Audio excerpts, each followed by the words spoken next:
Rugged like Rwanda, don't wander far or get trapped up. Quick to rush the spotlight, baby. Rugged like Rwanda, don't wander far or get trapped up. Quick to rush the spotlight. Rugged like Rwanda, don't wander far or get trapped up. Quick to rush the spotlight, baby, urine get mopped up. Tax that spray your hall with rap aerosol. Rugged like Rwanda, don't wander far or get trapped up. While President Donald Trump escalates trade tensions with Africa, he is simultaneously striking migration deals with African nations to deport U.S. migrants. Now, Rwanda has become the latest country to accept deportees from the United States. Rwanda has agreed to accept up to 250 migrant deportees from the U.S. as the Trump administration takes a hardline stance on immigration. Now, the deal was reportedly signed in June between the U.S. and Rwandan officials in Kigali, the same month that Washington brokered a peace deal between Rwanda and the DRC. As per reports, the U.S. has already sent an initial list of 10 individuals for vetting. Rwanda's government says the agreement is rooted in its national values of reintegration and rehabilitation, with officials pointing out that nearly every Rwandan family has experienced displacement. This, as Rwanda says, its people are still recovering from the 1994 genocide that killed over 800,000 ethnic Tutsis. The agreement comes as immigration takes center stage in President Trump's policy agenda, particularly the push to deport migrants to third countries with whom they have no ties. The administration has reportedly approached at least 15 African countries for such deals. The U.S. has already deported migrants to South Sudan and Eswatini after the Supreme Court cleared the way following a long legal battle in lower courts. Meanwhile, some African nations are seizing this immigration focus as a diplomatic opportunity to build goodwill with Washington, which has not historically prioritized the continent. The Trump administration argues that third country deportations help remove migrants quickly, including those with criminal convictions. However, Rwandan officials have clarified Kigali will not accept criminals or individuals still serving prison sentences.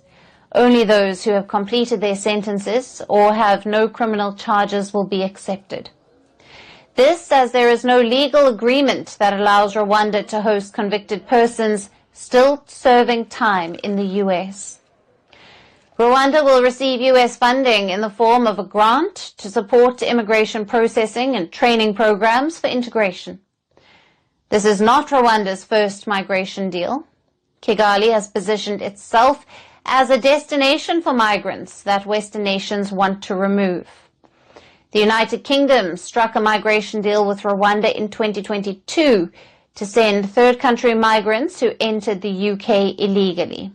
But the plan collapsed after Keir Starmer's Labour government came to power, and amid strong legal challenges in UK courts, and Rwanda had also accepted migrants from Libya in 2019 who were deported while trying to reach Europe.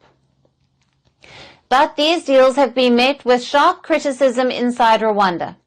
Analysts have labelled the agreements as a form of Western neocolonialism, describing them as ethically questionable on many levels.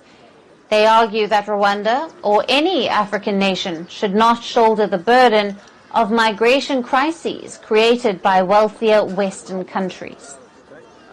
Human rights organizations have also raised serious concerns over Rwanda's track record, including allegations of repression of dissent and restricted freedoms. But as migration takes center stage globally, such third country deportations may now be the new reality, despite the legal challenges and ethical debate that continues to grow. You're dirt. We think you're dirt, Paul. Who is we? The West, all the superpowers, everything you believe in, Paul. They think you're dirt. They think you're dumb. You're worthless. I'm afraid I don't understand what you are saying, sir. Oh, come on, don't bullshit me, Paul. You're the smartest man here. You got them all eating out of your hands. You could own this freaking hotel. Except for one thing. You're black. You're not even a nigger. You're an African. And for our last story, let's turn to South Africa, where a white farm owner and 2 of his employees are on trial over the alleged murder of 2 black women in August last year. The 2 women were allegedly shot dead while looking for food on a farm in South Africa's northern Limpopo province. The women were reportedly looking for soon-to-expire dairy products, and what happened next is the most bizarre and horrifying part of this case. After being killed, the bodies of the 2 black women were allegedly fed to pigs to clear the evidence. The 3 men also face charges of attempted murder for shooting at the husband of one of the women who was present at the farm at the time of the killing. Other charges include possession of an unlicensed firearm and obstructing justice for allegedly dumping the bodies in the pig enclosure in an attempt to conceal evidence. This case has sparked outrage across the country. It has been more than 3 decades that South Africa ended the racist system of apartheid, but such racial tensions remain high in rural areas. In South Africa, white minority hold most private farmland, while most farm workers are black and poorly paid. This continues to fuel resentment among the black population. While many white farmers complain of high crime rates, though South Africa has one of the highest homicide rates in the world, but whites do not make up a disproportionate number of victims. Now, South Africa does not release crime figures based on race, but the latest figures reveal that nearly 7,000 people were murdered in the country between October and December of 2024. Of these, 12 were killed on farm attacks, 1 was a farmer, while 5 were farm dwellers, and 4 were employees who are likely to have been black. Now, certainly these numbers are not big enough to be labeled as a white genocide, as U.S. President Donald Trump has repeatedly claimed. South Africa is currently facing the wrath of Trump's tariffs, and one of the reasons why the Ramaphosa government has not been able to strike a trade deal with the U.S. is Trump's claims of white genocide and seizure of white-owned land in South Africa. In May, Trump granted refugee status to more than 50 Afrikaners from South Africa, citing unverified claims of a white genocide. Afrikaners are a white ethnic group in South Africa who primarily descended from Dutch, German, and French settlers. Trump's move to open his arms and his country to the Afrikaners comes as he continues to crack down on immigration harder than ever. Later in the same month, in a dramatic White House meeting with Ramaphosa, Trump repeated his claims that white farmers are being systematically targeted in South Africa. Both Ramaphosa and the UN human rights agencies have denied the allegations. Trump was even accused of distorting figures and videos to prove his point. Though Trump's white genocide claims in South Africa seem entirely baseless, such cases of alleged racial violence continue to stir unrest and to heat up the debate on racial discrimination, even decades after apartheid was abolished. And these pilots are hired. Their salaries are paid by the United States government. They're called mercenaries, these pilots are. And a mercenary is not someone who kills you because he's patriotic. He kills you for blood money. He's a hired killer. That's what a mercenary means.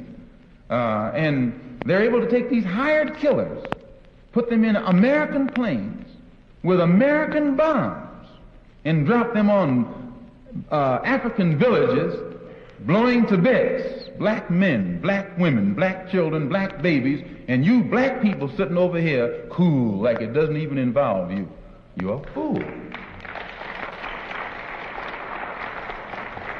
And on to our last story for today. Africa is a continent with some of the world's most complex and prolonged conflicts. Now, from civil wars to coups, Africa has seen some of the deadliest fighting in modern history. And these wars are no longer just local. Foreign actors, states, and private armies are now deeply involved. Today, Africa has become a ground zero for emerging forms of warfare. From drones to mercenaries, the battlefield is being redefined. One of the most significant trends is the rise of mercenaries, or guns for hire. Mercenaries are not loyal soldiers or patriots. They fight for money, not country, not cause. Many belong to private military companies hired by governments, warlords, or foreign powers. As resource-rich Africa struggles with weak states and power vacuums, mercenaries are shaping the balance of power. So which African nations have hosted such mercenaries in recent times? Now these include Mali, Niger, Burkina Faso, Sudan, South Sudan, Libya, the Democratic Republic of Congo, Somalia, and Mozambique. So where are these mercenaries coming from? Most influential player in Africa's mercenary landscape is Russia. Its Wagner Group has been active in countries across the Sahel, including Burkina Faso, Niger, Sudan, and the Central African Republic. Wagner is now rebranded as the Africa Corps, a state-controlled entity backed by the Kremlin. They're not just fighting, but training armies, guarding leaders, and securing mines. And it's boosting Russia's influence as African regimes turn to Moscow for security. Turkey, under President Erdogan, is also expanding its military footprint in Africa. Its private military contractors are active in conflict zones in Libya. Turkish forces and contractors support pro-Ankara factions. In Somalia, Turkey runs Africa's largest foreign military base.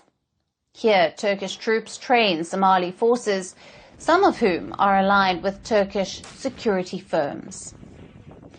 China, too, has a growing presence, but of a different kind. Beijing is not using combat mercenaries like Wagner. Instead, it uses private security companies to protect its assets and nationals across the continent.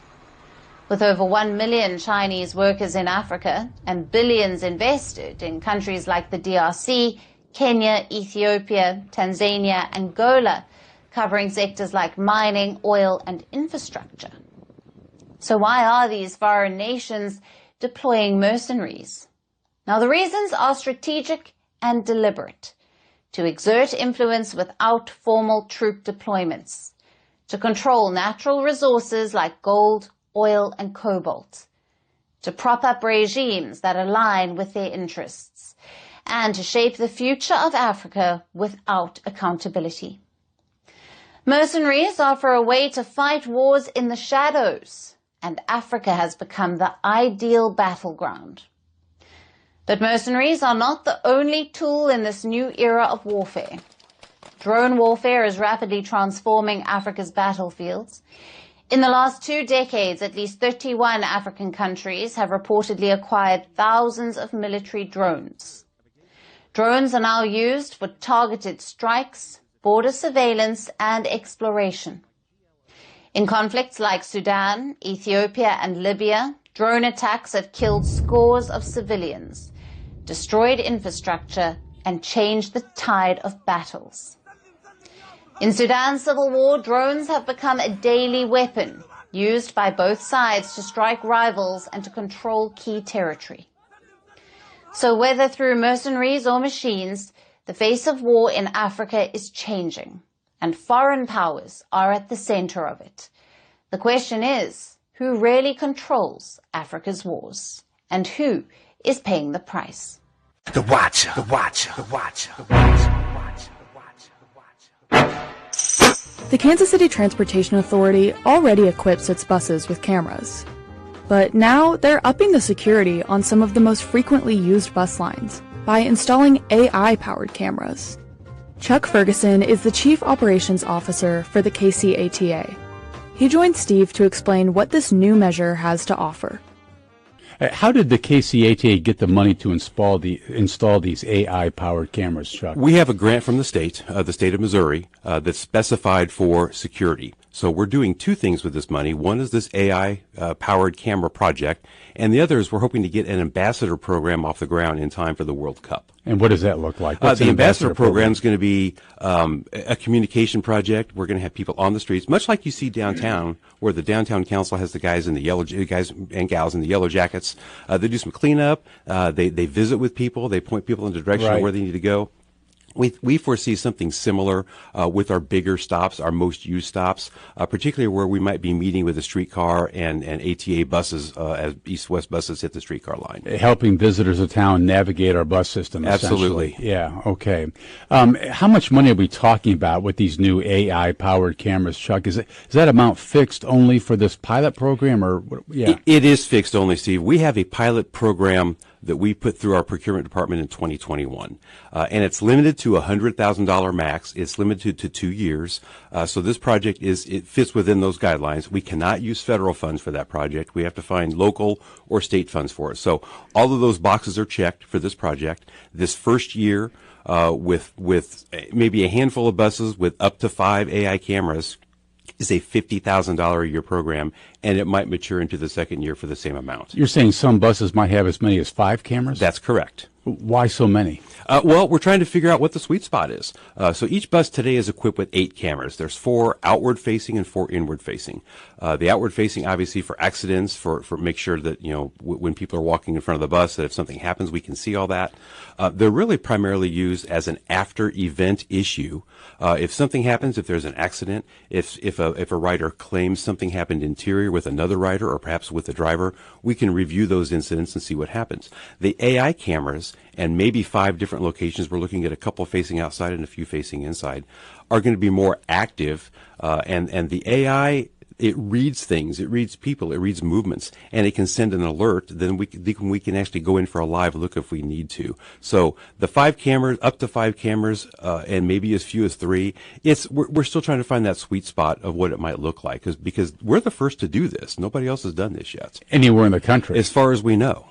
You said a minute ago that you began looking at this in 2021? Well, no, 2021 is when we put together our pilot project program in our procurement department. They kind of laid the parameters for anytime we want to do a small level pilot project. We don't have to go out and poll 22 companies and get bids. We can go directly with somebody, or somebody can bring a project directly to us. And then we use local or state funding, not federal funds, so we don't have to do the federal procurement process, just to demonstrate how it works. Now, when this is all said and done, we will have to do a standardized procurement process moving forward. So the company doing this today for us, called Safe Space Global, may not be who does it in 3 years moving forward. Okay. As they function right now, how do the regular non-AI cameras serve on the buses? Before you go into the AI cameras, what are the cameras doing right now? So the 8 buses on the camera now, again, 4 facing outward, covering all areas of the bus, and 4 facing inward, also trying to capture most of the interior of the bus. These are the non-AI cameras. The non-AI cameras. They're just recording. They record all the time. That recording is downloaded and it's hung on a server for a few years. When accidents happen, when people make claims about something, whether an accident is outside or inside, we can help find fault, for lack of a better term. Sometimes it's our fault or a bus operator's fault in a vehicle accident. We can also help with the police department. We've had several unique situations where the police department might call us and say, hey, there was an issue, there was a crime involved at a certain intersection, and we know your buses go by, and we go through all of our recordings, and we have helped the police department secure convictions, or the attorney secure convictions, because of the video that we've been able to provide them of a circumstance that happened. And Chuck, just to be crystal, then the AI cameras will be in addition to the other cameras? That is correct. We're not removing the 8 buses. The AI cameras are going to be in addition to those while we work through this pilot project. So how often does it come up that you want to pull the footage from one of these cameras? I mean, how frequently does that happen? So if you understand that we have about 40,000 trips a day, and we have, there are vehicular accidents around us. There are vehicular accidents sometimes involving a bus. Rarely is it the bus's fault, but it does happen frequently. You might have trips and falls from passengers. You might have passengers having an incident with each other. You have an argument. You have something on the bus take place. we are pulling video on a fairly regular basis. So when you add in the police department asking for our assistance in certain areas of town where they don't have fixed cameras, say on a light pole at an intersection, we're literally pulling video 2 and 3 times a day for different routes and different times. So explain to me then, what do the AI cameras bring you that the regular cameras don't? The AI components, and we're hearing AI a ton, obviously, in all aspects of life now. The AI component is extremely interesting. It's fascinating to me. It has the ability to see movement or see non-movement, to look at shapes, and then there's facial recognition type of technology. So the reason we started talking about this is for this. We have the biggest event in the world coming up in World Cup. We have 6 matches in Kansas City. Everybody knows all the World Cup stuff that's going on, and we're less than a year away, and we're all getting amped up, and some of us are getting nervous about it. So the World Cup event has been told to us it's the largest human trafficking event in the world. Human trafficking. Human trafficking event. And so one way to help is if we can provide some facial technology, and the AI camera, the AI system, you can feed in, pictures of missing people, pictures of abducted people, and if they would get on a bus equipped with one of these cameras, the camera would recognize that individual, and it would send a message out to the appropriate authorities, and they could react as quickly as they can react. Chuck, that's pretty amazing what you're describing. It's very amazing. It's exciting to a degree of making the world safer. What about privacy concerns? I mean, you got buses filled with cameras. Are there any lines being crossed here? We don't believe so. We record things on a very secure recorder. We don't let things out publicly. We don't just review the camera information just for the heck of it. We don't have time for that, honestly, Steve. You just review it when you're asked to review it? We review it when we're asked to review it or when there's an incident. It's a lot like my mom used to say, nothing good happens after midnight, so don't be wandering around. If you're not committing a crime, if you're not involved in any nefarious situations, you have nothing to worry about. What made you think, what caused Kansas City to take the plunge here and try these AI-powered cameras? I mean, if no other city's doing it, someone came to you and said, hey, we have this technology, would you consider it, or how did it all play out? Yes, it was a happenstance meeting at a conference, and somebody said, hey, we've been doing AI work generally in some senior homes, in some retirement communities, and wondered if that would be of interest to you. Well, literally, we started thinking about that and talking about that back at the office and said, hey, this is fascinating. Let's see what we can put together. In addition to our 8 cameras, let's do something else, because they talked about facial recognition technology. They talked about shape technology. They talked about movement versus non-movement. I mean, an AI camera, it can help you say, hey, there's somebody back there messing around. And it looks like they have a gun in their waistband. Guns are, of course, banned on the bus. If somebody's not moving, it can tell us, hey, there's somebody sleeping back there, or we detect they've not moved in about 33 minutes, so they need to be checked on. So what would happen in that case? Someone's not moving for 33 minutes. What happens? Well, we're yet to define where that messaging goes. We're working through that right now, long before the cameras are even installed on the bus. We're working through that internal operations component of where the messaging goes. Obviously, for a crime, for something that's an emergency situation, it would be sent maybe to the police department, to our own security team to act immediately. For something like a non-moving person, that message would probably come to the KCATA's operations center, and we would immediately send out a road supervisor or security personnel, or just notify the driver that you might have an issue on the back of your bus. And potentially the bus would be stopped, and someone might come on board and go check on that Correct. person. I mean, that happens now if there's an issue, is the bus can be stopped, or the bus just can, if not to create a problem, the bus moves on to the next stop, the next available stop, and security or a road supervisor meets the bus there. I'm guessing there are a couple of ancillary benefits here. One of them could be that this could wind up cutting down on security costs. Is that a possibility here? Absolutely, it's a possibility. I mean, if you are being fed the information you need to know instead of just wandering around looking for it, and we can direct the staff, the security staff, or the road supervision staff immediately to a situation, it's going to cut down on costs for security. And let me tell you about another ancillary benefit that we had provided to this camera company that they hadn't thought about. Some of our outward-facing cameras, if they can incorporate AI to pay attention to what pedestrians are doing, we could notify a pedestrian who might be ready to cross a street between cars that, hey, heads up, a bus is coming. We could put some external notification announcement system on the bus. Like a bullhorn out there. Exactly. Say, hey, pay attention. Here comes the bus. Don't step off the sidewalk. Here comes the bus.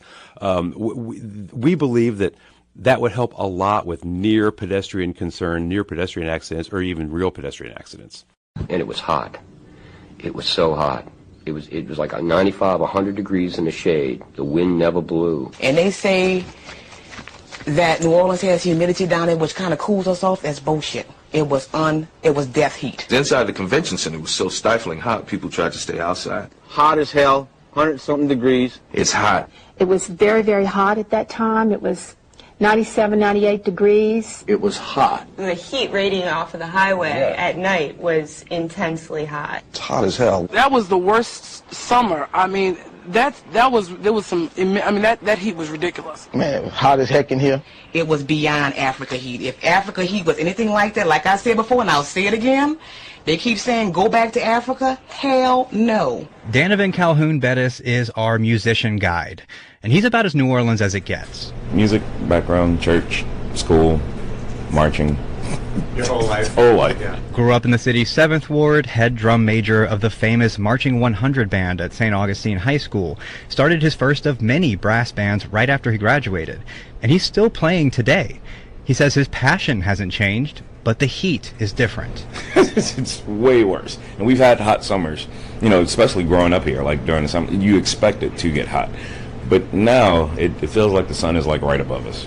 We'll get back to Bettis and his music, but real quick, let's talk about the heat data. It's levels that we've never seen before. Jen Brady is a senior data analyst at Climate Central, an independent climate research group. She says climate change is driving temperatures up at a faster and faster rate. Since 1970, the average summer temperature in New Orleans has increased by more than 4 degrees. Brady says the new levels of heat aren't just uncomfortable, they're dangerous. Heat is the number one weather killer in the U.S., often overlooked in places like New Orleans, where you have horrible things like hurricanes, because they don't have that visual, all-encompassing impact of a hurricane. Brady says raw temperature data isn't something people like her parents would easily grasp. That's why Climate Central packages it in visually compelling ways to help people understand it. Some people like a map, some people like a bar chart, some people like music. So let's look at the data using music. I asked our musician guide, Bettis, and his band, Bettis and Third Degree, to help bring the data to life.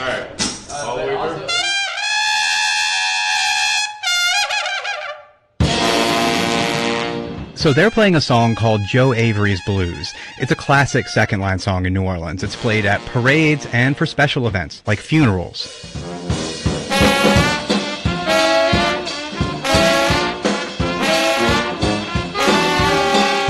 So I want you to pay attention to the tempo, the speed. What you're hearing right now is the first 75 years or so of average annual temperature data. And like you can hear with the different instruments, that data can fluctuate. But the tempo beneath it, the climate trend, is stable, barely increasing.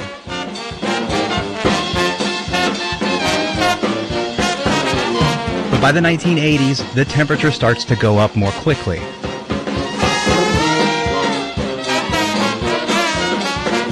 Between 1980 and 2000, the average annual temperature in New Orleans goes up by more than 1/4 degree.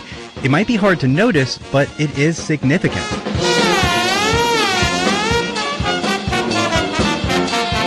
And between 2000 and 2015, it jumps by another 1/2 degree, almost a full degree warmer than the first 75 years of data.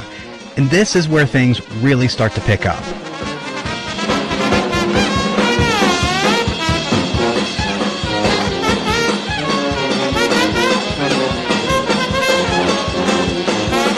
Over the last decade, the rate at which the temperature is increasing has accelerated even more. Almost 1.5 degrees since the 2000s, 2 degrees more than the 1980s. And many climate scientists say it's getting faster.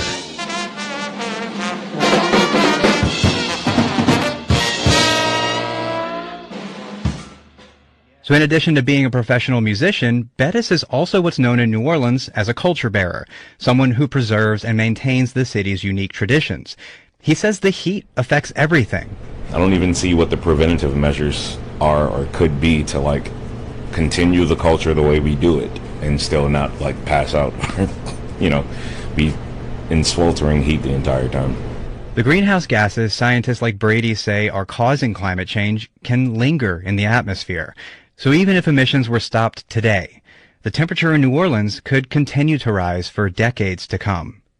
For the Gulf States Newsroom, I'm Drew Hawkins. Population control. Population control. Population control. Population control.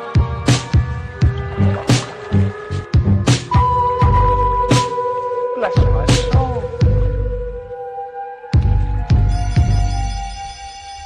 For many young people thinking about starting a family, worries about climate change or depletion of the Earth's natural resources are often a reason for thinking twice, like Annie Platt and Ryan Hawley from South Carolina. It's daunting. Yeah, if we're in a climate crisis that is only going to get worse, accelerate, and that's something that that child would have to deal with long after I don't have to deal with it. It's like, well, there's... Yeah, and then their children would have to deal with it, and their children after that. Or Emma Brennan and Lauren Wright, a couple in Maryland who wonder if their city will be livable for future generations. I feel like that's a thing we talk about a lot, just because Baltimore will be underwater potentially. Some environmentalists and climate scientists have argued that potential parents should consider smaller families as one way of taking pressure off the environment. But other researchers argue that depopulating the planet won't actually do much to solve those challenges. One of them is Dean Spears. He's an economist at the University of Texas, Austin, and co-author of the new book, After the Spike, Population, Progress, and the Case for People. He says having fewer children isn't the solution to the climate crisis, and that birth rates have been declining for years. All along, even when we were hearing these overpopulation stories, global birth rates were falling from a worldwide average around 5 in 1950 to 2.3 today. And in fact, 1968 was the year when the world population grew its fastest. The speed has been slowing since then. The basic reason why is that people are having fewer children. The number that matters is whether there's an average of 2 children in the next generation to replace 2 people in the last.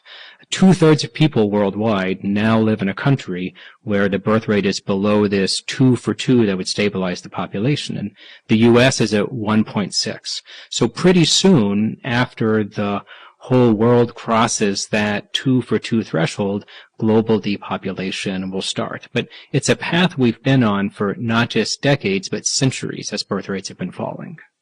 Now, you and your co-author argue that, quote, falling birth rates are not the answer to our world's problems, including what experts agree is the biggest environmental problem of our time, which is climate change.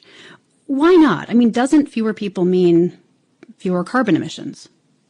Well, yes, humans pollute, destroy, and cause environmental harm.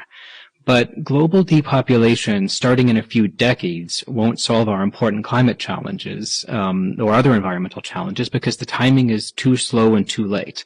You know, the population is a large ship, slow to turn. The UN doesn't expect depopulation to begin until the 2080s, and that's long after urgent climate deadlines. No matter what changes in near-term birth rates, the size of the population over the coming few decades is unlikely to deviate much from this most likely course. So we shouldn't really hope for depopulation starting 6 decades from now to get us off the hook for decarbonization or to let it distract us from the environmental progress we need to make today. There's no serious option other than confronting and reducing per person environmental harms, emitting less carbon per person, implementing the technologies and policy changes that will continue progress against our environmental challenges. And we need to do that long before the peak in the size of the world population. On that note about technology and finding solutions, finding ways to pollute less and emit less, you've pointed to China as an example of a place where the population has grown and some solutions have still been found to environmental problems like air pollution. But even with cleaner technology and regulation, carbon production in China continues to rise, and the country still faces some really significant environmental problems like industrial contamination of drinking water. Is China a success story? China is a story in progress. The climate challenge and environmental challenges for the world is a story in progress. But in China, in 2013, China had terrible particulate air pollution. It was known around the world as the air apocalypse, on a 700 on a scale of air pollution from 0 to 500, the U.S. Embassy reported. Over the decade after 2013, the size of the Chinese population grew by 50 million people. And so if more people were always worse for the environment, you might think that particle air pollution in China would have gotten worse. But in fact, particle air pollution in China fell by half, even while the population grew. And for the world as a whole, particulate air pollution has been falling even as the population grew. Not everywhere, not, for example, in India, but importantly in China. And, how did it do it? Well, by enforcing regulation, by implementing new technologies and shutting down coal plants, by deciding to clear the air by changing what people do. But don't more people arguably also mean, to put it sort of crassly, more potential problems? I mean, you have more brilliant thinkers, but also more consumers of resources and more people producing pollution. Explain why more people necessarily equals a net gain when it comes to solving big problems. A surprising part of this, just as you ask, is that other people are good for us even when they're wanting and needing things, even when they're on the demand side of the economy, because other people wanting and needing what you want and need is part of how and why you get it. That's why rare diseases are less likely to have good medical treatments, for example.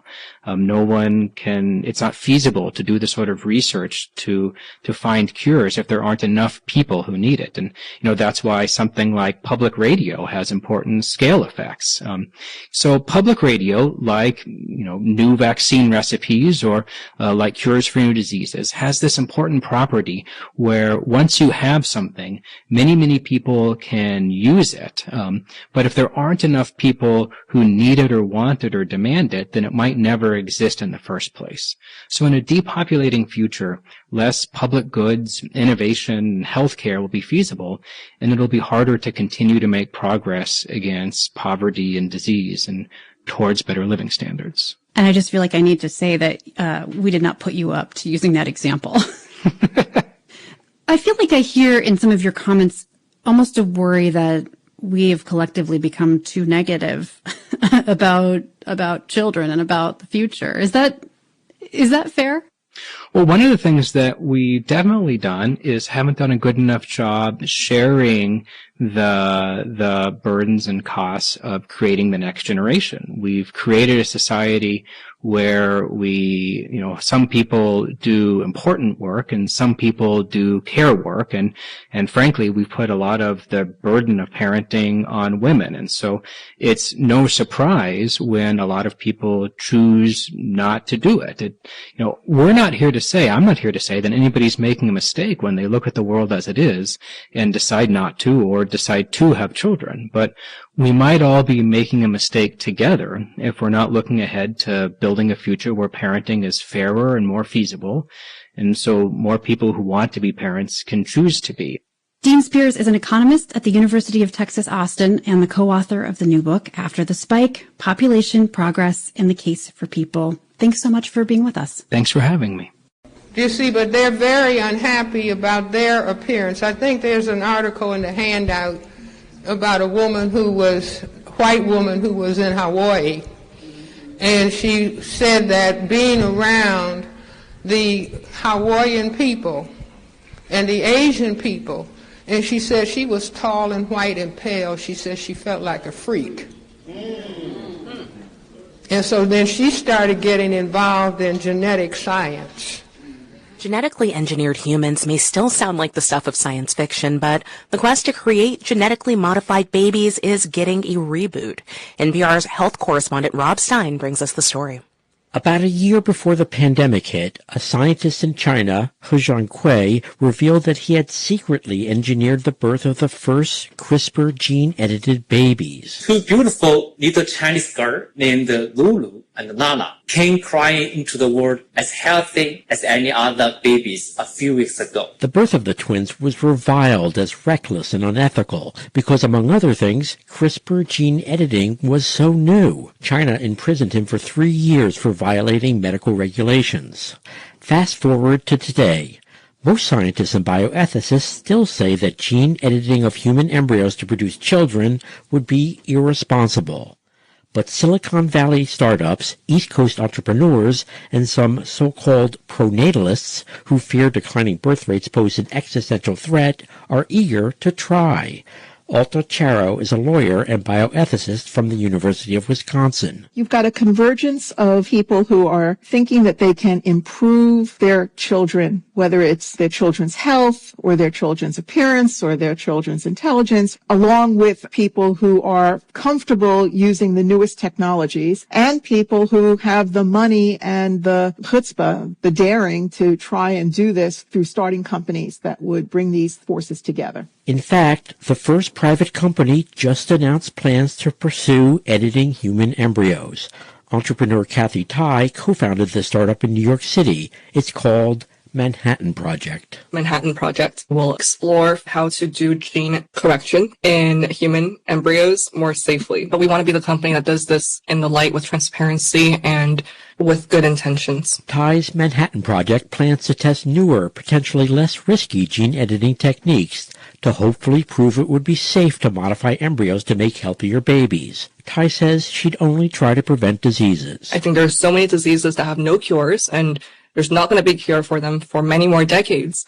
And I think that we have a responsibility to talk about this with patients that do have those terrible diseases and see if they want the option to not pass that on to their future generations. But some investors are looking to go further. Malcolm Collins and his wife Simone are vocal pronatalists who say they're funding many cutting-edge reproductive technologies. People can say, well, you're playing God by using this type of technology. And I'd say people would say that with any technology of the past. They'd say you're playing God with glasses. They say you're playing God with blood transfusions. I'm really excited for a future within human history where there are some people that have decided to really lean into technologies like this. To prevent diseases, but also someday, maybe, to design children with traits their parents want. Here's Simone Collins. We fundamentally believe in reproductive choice, and we also very much support parents' rights to give their children every privilege they can. And for some people, that means obviously eliminating risks of very dangerous diseases, but for other people, that means investing in education and tutoring to make them smarter or athletically better. And if people would like to start to do that at a genetic level, they should have every right to do so. Now, many scientists endorse researching genetic modification of sperm, eggs, and embryos, but carefully and with limits. Dr. Paula Amato works on embryo editing at the Oregon Health and Science University. NIH doesn't typically support human embryo research, so if the technology pros are interested, that would be welcome in the field. As long as they make safety the top priority, she says, and at least initially would only try to edit out diseases. U.S. regulations prohibit trying to make gene-edited babies, but some wonder whether that could change.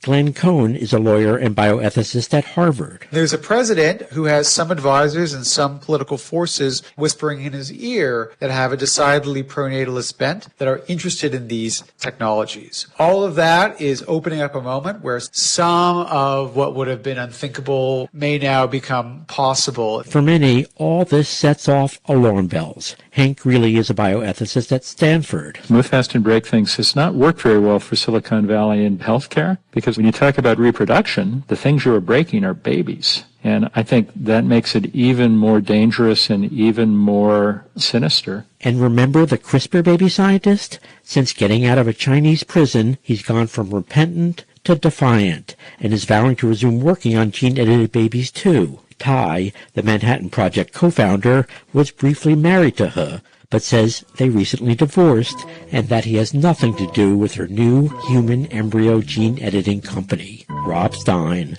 NPR News. The first thing we're going to do to, I think, stop racism and stop focusing on racism. Stop focusing on racism. Getting a mortgage in today's real estate climate is an expensive proposition. And depending on your skin color, you might not get one at all, even if you're qualified.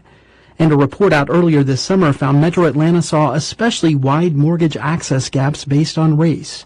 Sarah Potnod is with Reinvestment Fund, a national nonprofit that works to bridge these kinds of gaps.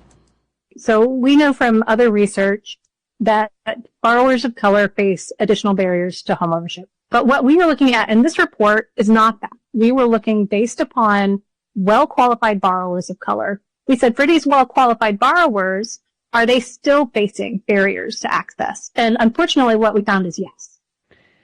It's supposed to be a kind of a blind transaction, right? If that's the case, how could this still happen? Or is that the case? It is the case that a lender would not or should not know necessarily the race of a borrower. But in addition to our report where we did the statistical analysis looking at these gaps in denial rates, what we also did was provide some lender tables showing the mortgage lenders who are active in Metro Atlanta, because a lot of these lenders are not active equally across the metro region. So this is speculative on my part, but I have to believe that these kinds of relationships and existence of some kinds of mortgage lenders activity in some areas versus others is part of what is driving. And it's not just a black-white thing. You mentioned Latino, Hispanic, but also Asian American. Talk about the disparities among those groups. Because of the racial diversity of the Atlanta region, we wanted to look more broadly at these other racial groups, including, as you said, Hispanic and Asian borrowers. And so while we found that access gaps persisted across all racial groups, we actually found that there are different patterns depending on the race of those borrowers. For instance, we found that for Black borrowers, they were more likely to have disparities in access in areas that had high concentrations of Black population, thinking particularly of regions like South DeKalb. Whereas with Asian borrowers, they experienced the highest disparities in some markets that had the smallest Asian population. Is the implication generally that this is a covert operation or an overt act of racism? We did not find evidence that there are lenders out here who are intentionally denying borrowers because they are people. So that's not what we're finding. What we are continuing to find are these continued systemic issues that are disproportionately impacting our communities of color. And my understanding is that since 2020, since the onset of the pandemic, that gap is actually widening at least between Black and white homeowners, correct? That's correct. That we do see those homeownership access gaps continue to widen between Black and white borrowers, and that as institutional investors continue to gobble up more and more of the single-family homes in Metro Atlanta, it really is a direct impact on Black homeownership. How does someone who is traditionally, faces barriers when it comes to the power system, how can they find that voice if maybe from the start they feel that that voice is silenced? Home ownership and home purchasing really is about relationships. And so finding a realtor and a lender who understand the potential barriers and are able to work with a borrower can really make a difference. And when you look at Atlanta, a traditionally minority city, what does that mean for our character, for our future? The strength of Atlanta really is our racial diversity, and particularly the diversity within our neighborhoods. So seeing access gap trends like this, again, in the face of rising interest rates, rising home prices, wages that aren't keeping up with inflation, this gives us real concern about what the future character of our neighborhoods is. What I really want to emphasize is that this kind of disparate impact is currently prohibited by federal law. It's not that we need new laws in place. It's that we need to have both the enforcement mechanisms that are currently being questioned by our federal policymakers, but also that we need access and continued access to this kind of data so that we can put out reports like this and be able to highlight when there are questions that need to be looked into.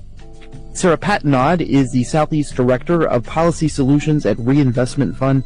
Sarah, thank you for taking the time to break this down for us today. We appreciate it. Thanks so much for having me. Ellis Boyd Redding, your files say you've served 40 years of a life sentence. You feel you've been rehabilitated? Rehabilitated? Well, now let me see. You know, I don't have any idea what that means. Well, it means you're ready to rejoin society. I know what you think it means, Sonny. To me, it's just a made-up word.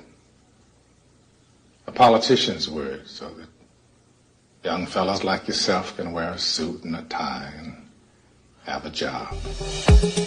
Every year, thousands of people move through Missouri's parole system, leaving prison to complete their sentences under state supervision. And many end up returning there.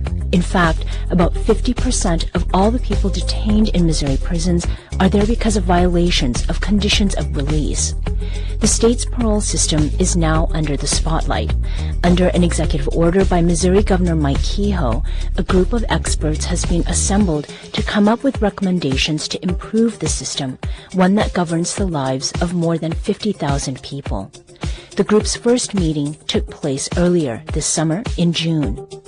Earlier this month, I sat down with 3 members of the working group, including public defender Stacey Lannert. Her clients are people charged with violating their parole. When we talk about parole and supervision, people rarely think about it unless it affects their families, right? But it actually affects every resident of the state because the state is putting money into incarceration and into supervision, and 9 times out of 10 that person is going to be returned to the community. And what type of person would we like to see returned to that community? Recidivism usually doesn't happen until the 3rd or 5th year of supervision. It doesn't happen immediately. Mm-hmm. So that's showing that something isn't quite right. And how can we change this from a punishment-based system to recognizing the trauma involved and helping heal? That was Missouri Public Defender Stacey Lannert speaking on this show last month. It's not clear when the working group will hand its recommendations to the governor, but critics of the state's parole system say there is a lot of work to be done. And to talk about what those improvements might be, I'm joined by Amy Malinowski. She's the co-director of the MacArthur Justice Center's Missouri office. Amy, welcome to the show. Thank you for having me. We also have Norman Brown. Norman spent 31 years in prison after receiving a life sentence for his role in an armed robbery committed when he was 15 years old. He was released on parole a little over 3 years ago. Norman, welcome to you as well. Thank you for having me. So, Amy, the MacArthur Justice Center has sued Missouri's parole system multiple times. Why that focus? Well, thank you for that question. Parole is an issue that impacts almost 50,000 people in the state of Missouri. So it actually has a huge reach across the state. And it's a huge driver of mass incarceration in the state and nationally as well. And when we started to take a look at it in Missouri, we noticed that it was an incredibly opaque and unfair system that was out of step with decades-long requirements that were announced by the Supreme Court or even by state law, and really needed reform in a significant number of ways. In filing all of those lawsuits against Missouri's parole system, Amy, what is it that you have learned about it by challenging it? I guess the short answer is a lot. Parole is supposed to be an opportunity for people to get out of prison when they can be released without being a risk of harm to themselves or others. It's supposed to provide hope. But it's failing in the state of Missouri because the parole board makes subjective and arbitrary decisions and denies parole to a huge number of people at their first hearing, and it's failing at the back end too on supervision because people are being revoked and sent back to prison for technicalities, which does not serve the individual, does not serve the community, and doesn't make us safer. Mm-hmm. How many of those lawsuits have resulted in wins for your clients? Well, I guess it depends on what you consider a win. I would say Norman Brown sitting next to me here today is a pretty huge win, even though the Eighth Circuit overturned our success in the courts. But a number of them, including a class action about parole revocation that resulted in the creation of the revocation defense team that Stacey Lannert leads of the public defender system. There have also been wins outside of the courtroom in educating the parole board and changing a bit of the culture of the parole board as well. Mm-hmm. Norman, you were just 17 when you were convicted of first-degree murder. Yes. You were with an older man who robbed a store and fatally shot its owner. You were not the shooter, but you were sentenced to life without parole, and you did eventually face a parole board, so you've experienced some of what Amy has described. Norman, walk us through what that experience of coming before the board was like for you. Well, today makes like almost the 3rd anniversary of me being released from prison. I was released July 28th of 2022, and I actually had 2 parole hearings. My first hearing was a disaster in so many ways, a disaster that exposed the archaic nature of the parole board. I actually was represented by an attorney who were partnering, was actually director or co-director of the MacArthur Justice Center, and through my first hearing, and we were faced with, at that time, we were faced with a parole board that didn't follow the dictates of Miller, in the sense that children should be, I guess, dealt with differently or looked at differently for the purpose of punishment, because we shouldn't have been held to the standard of an adult, because our minds hadn't developed to the level of an adult. And during that first hearing, I have to tell you this before we get to the hearing, because so many things led up to the hearing. You have what you call a pre-hearing, and a pre-hearing is held by an institutional parole officer, which is an IPO. An IPO stands for institutional parole officer, and the institutional parole officer is usually a correctional officer who has been promoted. So this person has some sort of interaction with inmates, and be it good or bad, they bring it's possible that they could bring their biasness,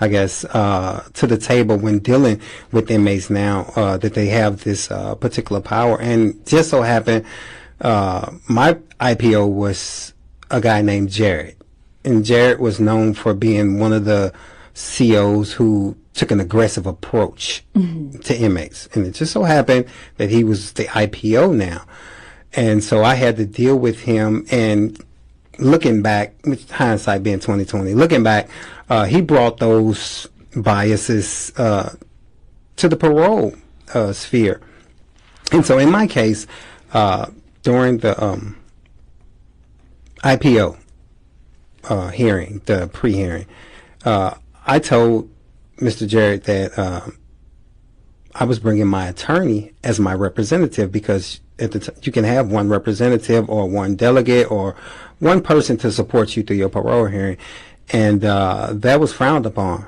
Like, he almost threatened me in so many ways not to bring my attorney. And once he noticed that I would stand fast on bringing my attorney, he told me that she would not be looked up on as an attorney. And like, her years of going to school, her years of hard work, her years of legal professionalism was just wiped away just because the parole board had the power to do that. And this was the pre-hearing. This was the pre-hearing before we even got to the hearing. So how common is what Norman has just described? Well, it's still pretty common. So back in 2016, 2017, when we started getting involved in parole hearings, we would show up and they'd look at us like we had 3 heads, because lawyers were just not in those rooms, right? Historically, the parole board has enjoyed an incredible amount of privacy. Hearings are closed. Records are closed. We don't know how they make decisions or why they make decisions that they make.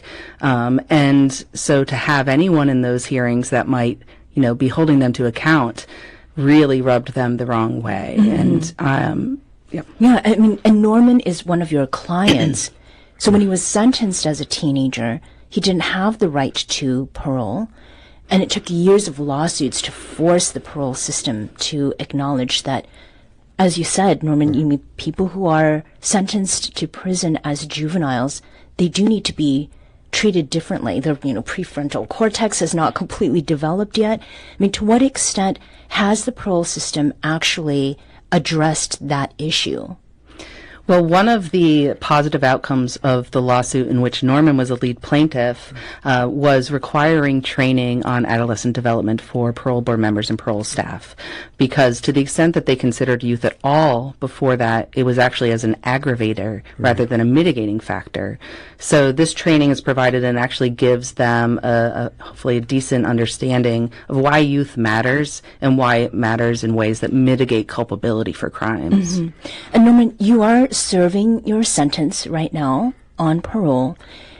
What does that mean for your life, like in the day-to-day? Well, before I answer that question, is it okay if I say that one of the protections of acknowledging youth, I think has been rolled back by the parole board. I think these some of the protections that were set in place by the court because of the lawsuits have been rolled back, and I think that's a travesty. It means the parole board has reverted back to this barbaric, archaic way of dealing with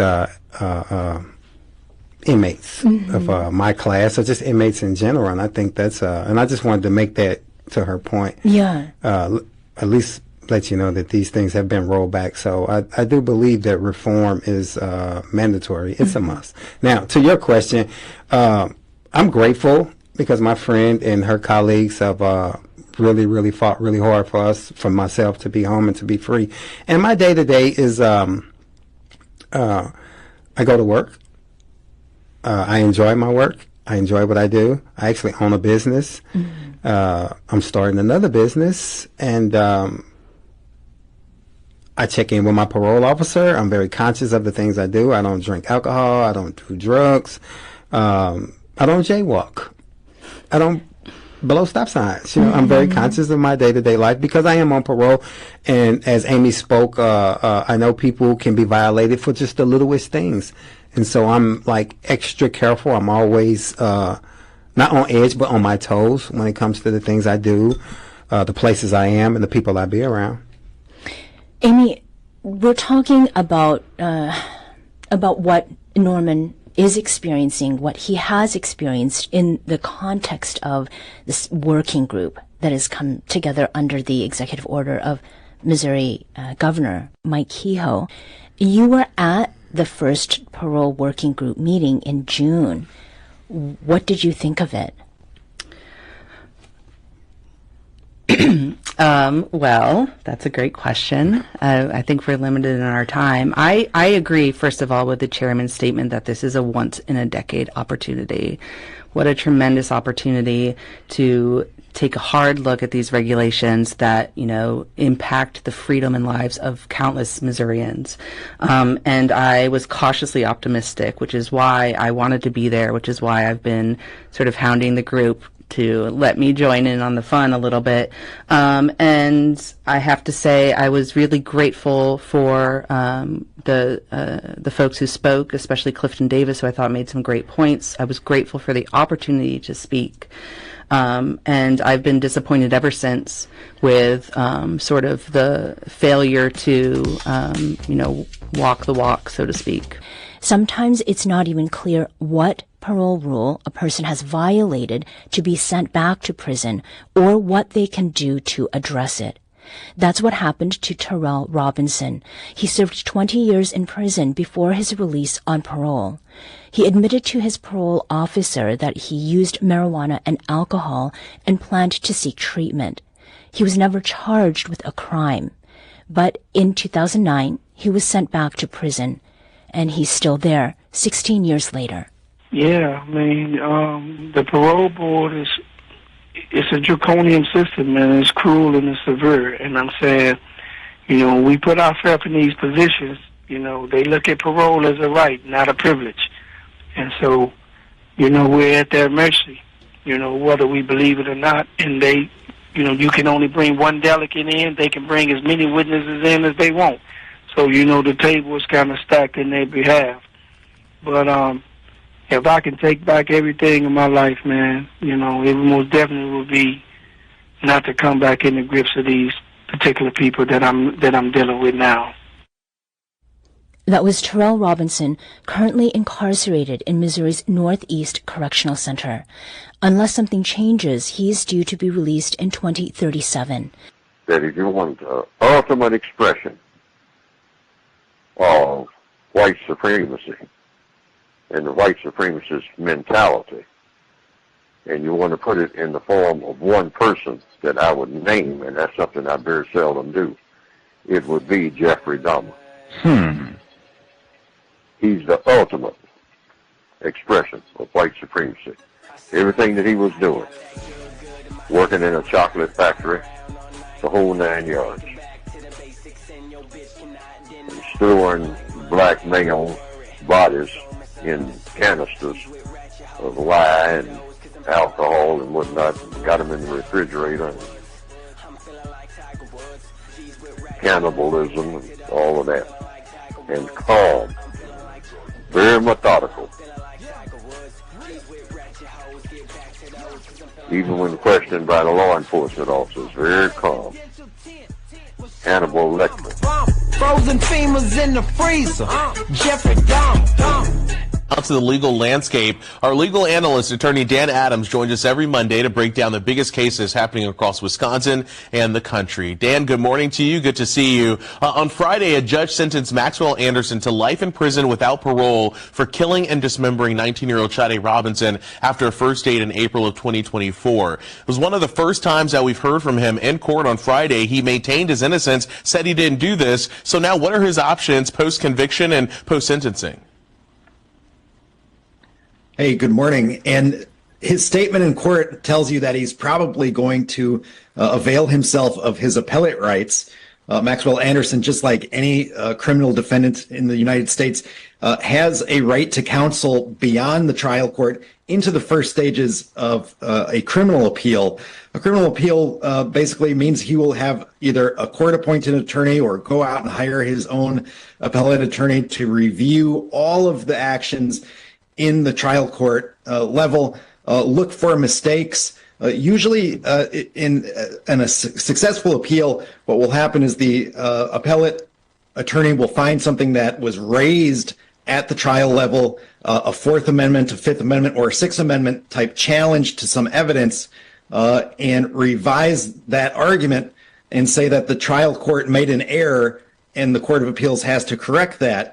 In this case, there wasn't a lot of legal challenges brought before trial, and really the trial was based on the sufficiency of the evidence, whether there was enough to tie Maxwell Anderson to the charges he was ultimately convicted on.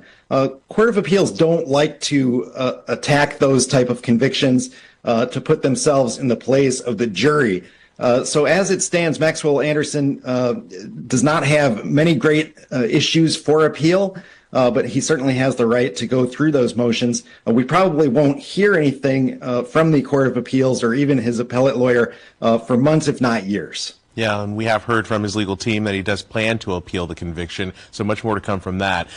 White people got more in common with colored people than they do with rich people. We just got to eliminate them. Eliminate? Eliminate. Who, rich people? White people. Damn. Black people too. Brown people, yellow people. Get rid of them all. Is a voluntary, free-spirited, open-ended program of procreative racial deconstruction. Everybody just got to keep fucking everybody till they're all the same color? I think it's, We're seeing the face of the teen who stands accused of killing his parents. 14-year-old Trevor Lee facing 2 counts of second-degree murder, and for the first time tonight, we're hearing his voice in the newly released 911 dispatch recording. I want to warn you, hearing the call may be disturbing. You first? Yes, sir. Go ahead, I'll listen to you. Well, I was going to ask if you could pray for me, ma'am. But I'll definitely be praying for you, son. Investigators say Lee was outside a church when he dialed 911 and reported himself. He stayed on the phone until deputies got to his location and took him into custody. News4Jax reporter Eric Avanier is here in studio with us with more on this new information he obtained in this case. Eric? Yeah, we were able to acquire a lot more information than what we had yesterday when we first reported this story. Now, we now know where in the house the parents were killed and the extent of their fatal injuries. We also found out that the 14-year-old called his aunt in California before he called 911 to turn himself in. Just one day after 44-year-old David Lee and 45-year-old Brandy Smith were found shot to death inside their Silver Oak subdivision home in Middleburg, News4Jax has learned the couple was in their bed when they were shot multiple times. Both were pronounced deceased when paramedics arrived. Investigators identified the killer as the couple's son, 14-year-old Trevor Lee. After the parents were murdered, Lee called his aunt in California. She then called Clay County 911 dispatch. What her nephew told her was redacted from the 911 recording. They're in your house. Please, please, please, please, please. Send help immediately. Ambulance, whatever, immediately. The teen traveled to a nearby church parking lot and called 911. He stayed on the line until deputies arrived to take him into custody. I'm by the road. I threw my backpack away from me. I'm stripped. I'm waiting for the police. What do you mean you're stripped? I have nothing in my pocket. I emptied my pockets and everything. There's nothing in my pockets. While most of his conversation with the dispatcher was redacted, we hear him ask the dispatcher to pray for him. Can you pray? Yes, sir. Go ahead, I'll listen to you. Well, I was going to ask if you could pray for me, ma'am. But now I'll definitely be praying for you, son. These parents are dead in their bed. And Retired JSO Director of Investigations turned News4Jax crime and safety analyst Tom Hackney says this was no doubt a heinous crime carried out by a kid, but he also says the fact that the teen called 911 to surrender himself says something. Instant remorse. When you hear the sound of his voice and you hear kind of what he's going through, aside from the redacted part, you hear some instant remorse, and I think that's kind of bolstered by the fact that he left the scene and goes immediately to call 911 and turn himself in.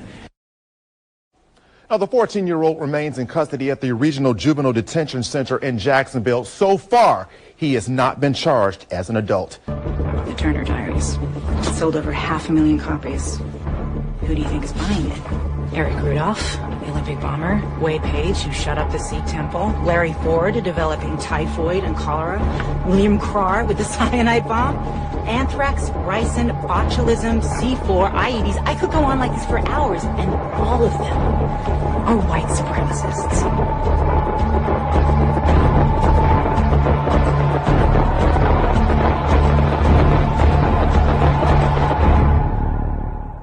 As parents wrestle with questions over screen time for their kids, law enforcement agencies have been raising another concern. The FBI office in Richmond, Virginia, posted a public service announcement for parents and educators on social media. Violent online groups are targeting minors, coercing them into committing unspeakable acts against themselves, other children, and even animals. It's a growing global phenomenon that crosses into both child exploitation and terrorism. NPR domestic extremism correspondent Odette Youssef reports, and a warning to listeners. In the next 7 minutes, the story will discuss suicide and self-harm. When Dana's 14-year-old son was hospitalized last year, she finally began to understand how strangers online had led him to the point of self-harm and repetitive thoughts of suicide. The whole time period that he was into these things online, it was like he was taken hostage and brainwashed. NPR is not using Dana's full name because her son is still a minor. Her son was going through a rough patch at the beginning of 9th grade. There were big shifts in his social and family life, so he sought belonging online. He found forums where users shared his musical tastes. But in those same spaces, there were people affiliated with networks that prey upon kids.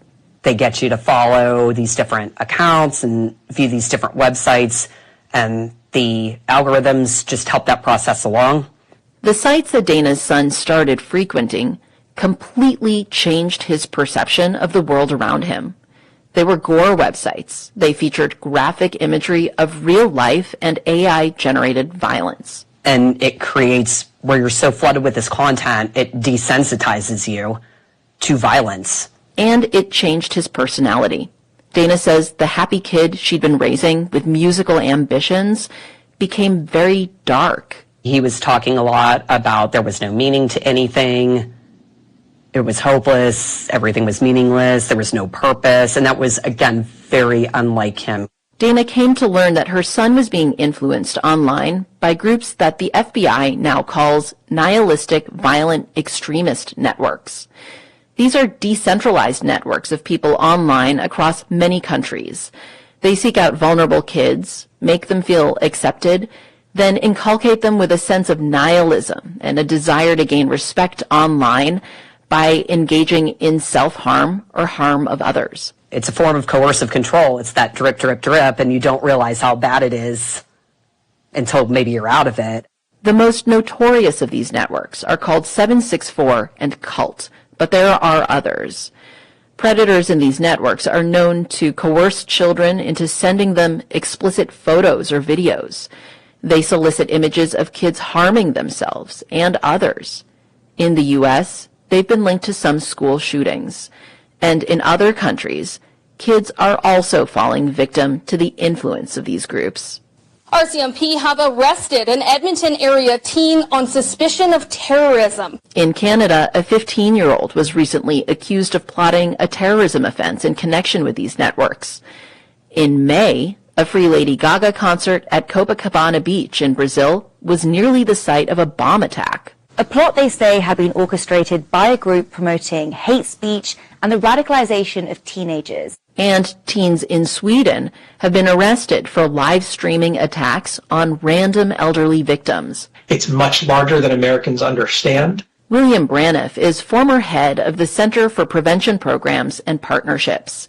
It's part of the Department of Homeland Security.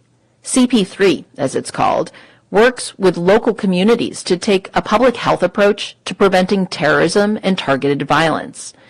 Braniff says by the time he left that post in March, nihilistic violent extremism had become the #1 concern.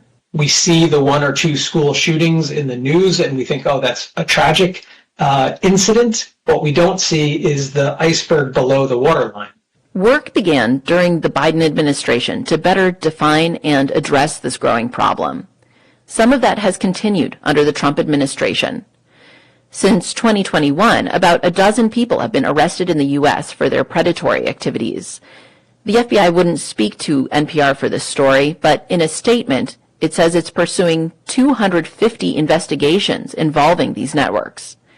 But counter-extremism researchers agree that law enforcement alone won't solve it. This is growing beyond that original core network. And it's a very scary proposition to think about because what we're really talking about here is this network has gained its own life. Matthew Kreiner heads the Institute for Countering Digital Extremism.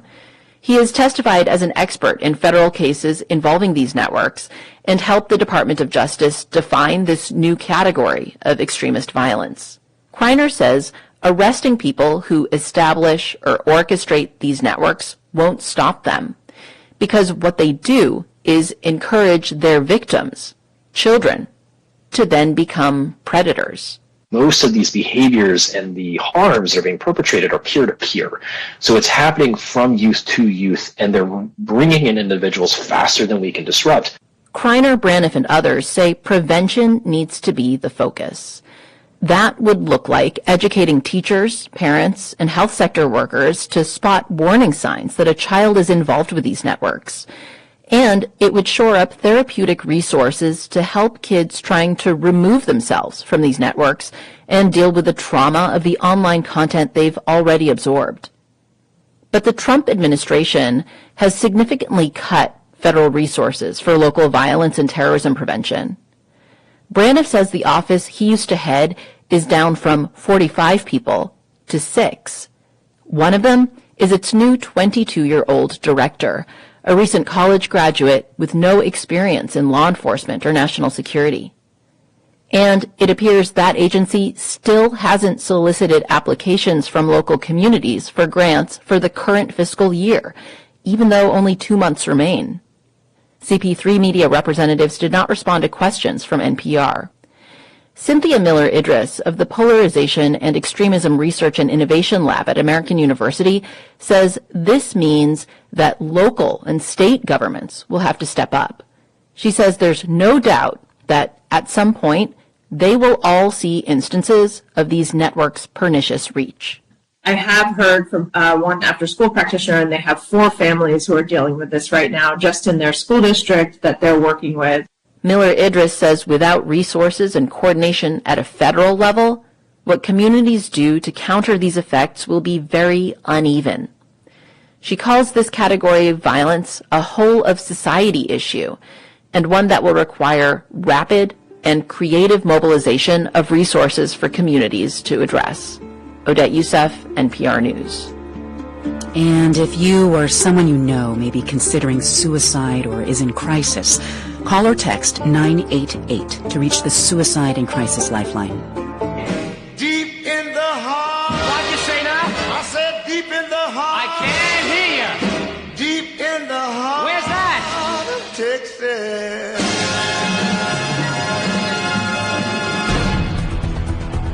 We're here to demand an end to this corrupt process. Texas House Democrats are leaving the state to stop Republicans from redrawing districts, what they call a power grab. If Republicans succeed, they could win 5 more seats in the U.S. House in the next midterms. We will not be complicit in the destruction of our own communities. Thank you for joining us tonight. I'm Bill Barajas. Texas House Democrats left the state today to try and stop the Republicans' new redistricting plan. Their absence geared at preventing a quorum, or the minimum number of legislators needed to vote on bills. KPRC2's Jaewon Jung is live in the newsroom with what's at stake. Jaewon? Yeah, hey there, Bill. This proposed redrawn map would likely flip 5 seats to favor Republicans. This is something President Trump has pushed for ahead of the 2026 midterms as the GOP holds a slim House majority. Today, Texas House Dems left to go to Illinois and New York, roughly 30 of them joining Illinois Governor J.B. Pritzker tonight in a press conference about the decision to break quorum. Texas House Democratic Caucus Chair Gene Wu, representing Houston, accused Governor Greg Abbott of playing political games. He says instead of the GOP focusing on the response to the recent July 4th Hill Country floods, they're cracking down on what he says is a gerrymandered and racist map. Wu says the Dems' decision to leave Texas was not made lightly. A map that seeks to use racial lines to divide hard-working communities who have spent decades building up their power and strengthening their voices. And Governor Abbott is doing this in submission to Donald Trump, so that Donald Trump could steal these communities' power and voice. Meanwhile, Republicans are calling on the arrest of any legislator who has left the state. That includes Attorney General Ken Paxton posting on X today, quote, Democrats in the Texas House who try and run away like cowards should be found, arrested, and brought back to the Capitol immediately. Here's Texas State Representative Brian Harrison calling on the House Speaker to arrest anyone who left the state ahead of the redistricting vote.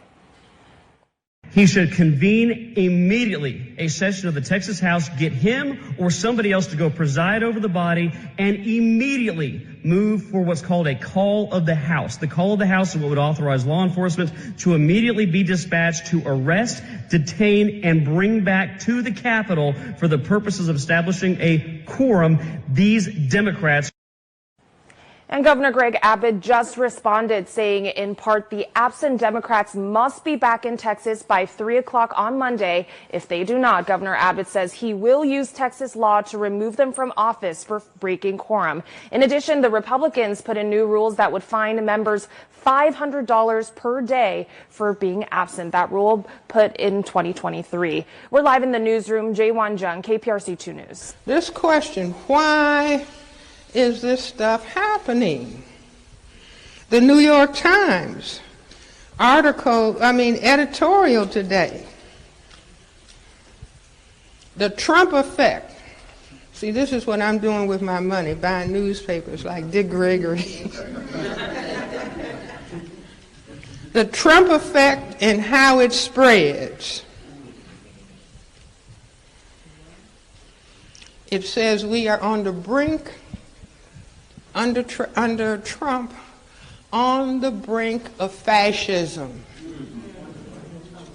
New York Times, all the news that's fit to print, editorial 12/10/2015. I say fascism is end-stage white supremacy. See, just like in Nazi Germany. Fascism, system of racism, white supremacy, determined to survive. Neighbors say they are lucky that they are still in one piece. That's after the arrest of a man who was living among them, accused of having the makings of explosives in his North Bexar County home. Sheriff's investigators say it seems that he also had plans to use them on certain groups. Katrina Weber shows us how it was all exposed. With nature always outside their doors, people describe life in Timberwood Park as peaceful. I can go borrow salt and sugar from anybody. We trade plants with our neighbors. But one neighbor, 39-year-old Nathan Henderson, is accused of planning a war aimed at black and Jewish people. Bexar County Sheriff's investigators say the self-described Nazi had the makings of explosives inside his Oracle Drive home. It's worrisome because this is a multiracial. Even this block itself is multiracial. Mario Ramirez says he drove up during a raid 3 weeks ago. Deputies and a bomb squad outside Henderson's home. Investigators say they found more than 20 deactivated grenades there, along with materials to turn them into explosives, such as blasting caps, black powder, and a detonator. They say they also found letters he wrote to other white supremacists. Regardless of who his intended targets were, neighbors say they feel like they all were in the crosshairs. They say what was happening in that house put them all in danger. While the news surprised them, detectives found out from someone close to Henderson. They say that witness told them Henderson spoke of killing certain ethnic groups and that he admired New York murder suspect Luigi Mangione. They say he also promised to kill himself instead of ending up where he is now, in jail. Katrina Weber, KSAT 12 News. The Cows, Gus T. Renegade, in for another broadcast, hopefully to share constructive information on the global system of racism, white supremacy, what it is, how it works. Man, oh man, today's date, crazy. Today's date, Saturday, August 9, 2025. So I have been told. This is our weekly compensatory call-in, not for spectators, non-white people, to share constructive information, counter-racist suggestions, strategies, techniques, things that non-white people can and should do to replace white supremacy with justice immediately. I was a little bit distracted there because when I was hearing that report about our sick white brother, Mr. Henderson, down in Texas, when I was hearing that report, it reminded me, oh yeah, racially restricted region, Timberwood Park, where they said Mr. Henderson, he had all those bombs and explosives, IEDs, white supremacist literature, gonna kill, target certain groups. He lives in Timberwood Park, Texas. I ain't never been to Timberwood Park, Texas. It's close to San Antonio, a little bit north of San Antonio. I have been to San Antonio. But Timberwood Park, Texas, this is U.S. Senator Ted Cruz district. Timberwood Park, Texas population right at 35,000 is 50% white, 12.6% white Hispanic. You put all that together, so now we're at about 63% white. They got 2 races, including other, 16%. So I think a good smattering of them could probably be white too. So you probably got somewhere 65% white, 70% white in Timberwood Park, Texas. Like I said, right at about 35,000. 4.89% black in Timberwood Park, Texas. Now this is not quite white exclusive enough now to be a racially restricted region, although it's so few Negras. It's, 4.89. Texas has a lot of black people. It's not that far from Houston, Dallas. It's a lot of black people in Texas. GTT, remember we read that one? The half has never been told. But less than 5% Negra. How do you have a vendetta? It's like Peyton Gendron. How do you have a vendetta against Negras in Timberwood Park, Texas? Ain't no Negras.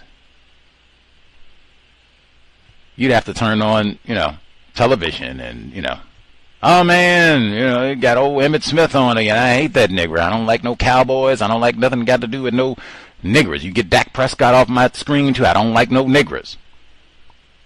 Ain't no niggers in Timberwood. It's not like in your neighborhood. You get up and roam around. You hear that? They out swapping plants. My sick white brother, what you doing with bombs, man? They got plant swaps? Good Lord.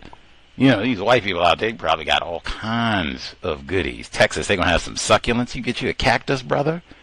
Get you some of them. See, I got cactus right there.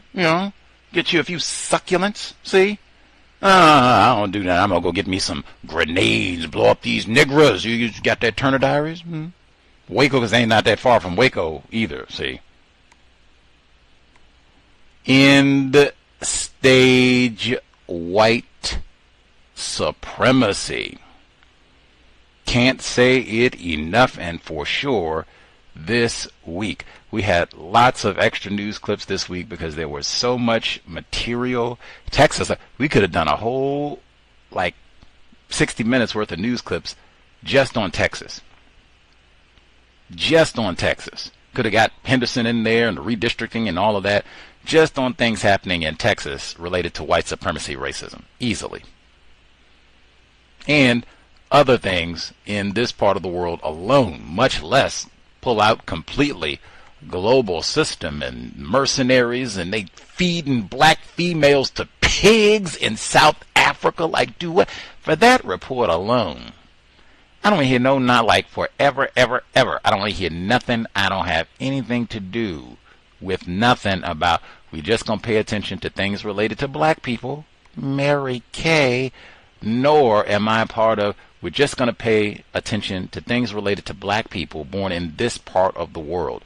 I am about replacing the global system of white supremacy with justice, not bragging because I am black, not bragging because I was born in this part of the world and classified as black. None of those things came about because of my choices, my conduct. These were decisions that race soldiers made before I was even born. What do I look like going around bragging?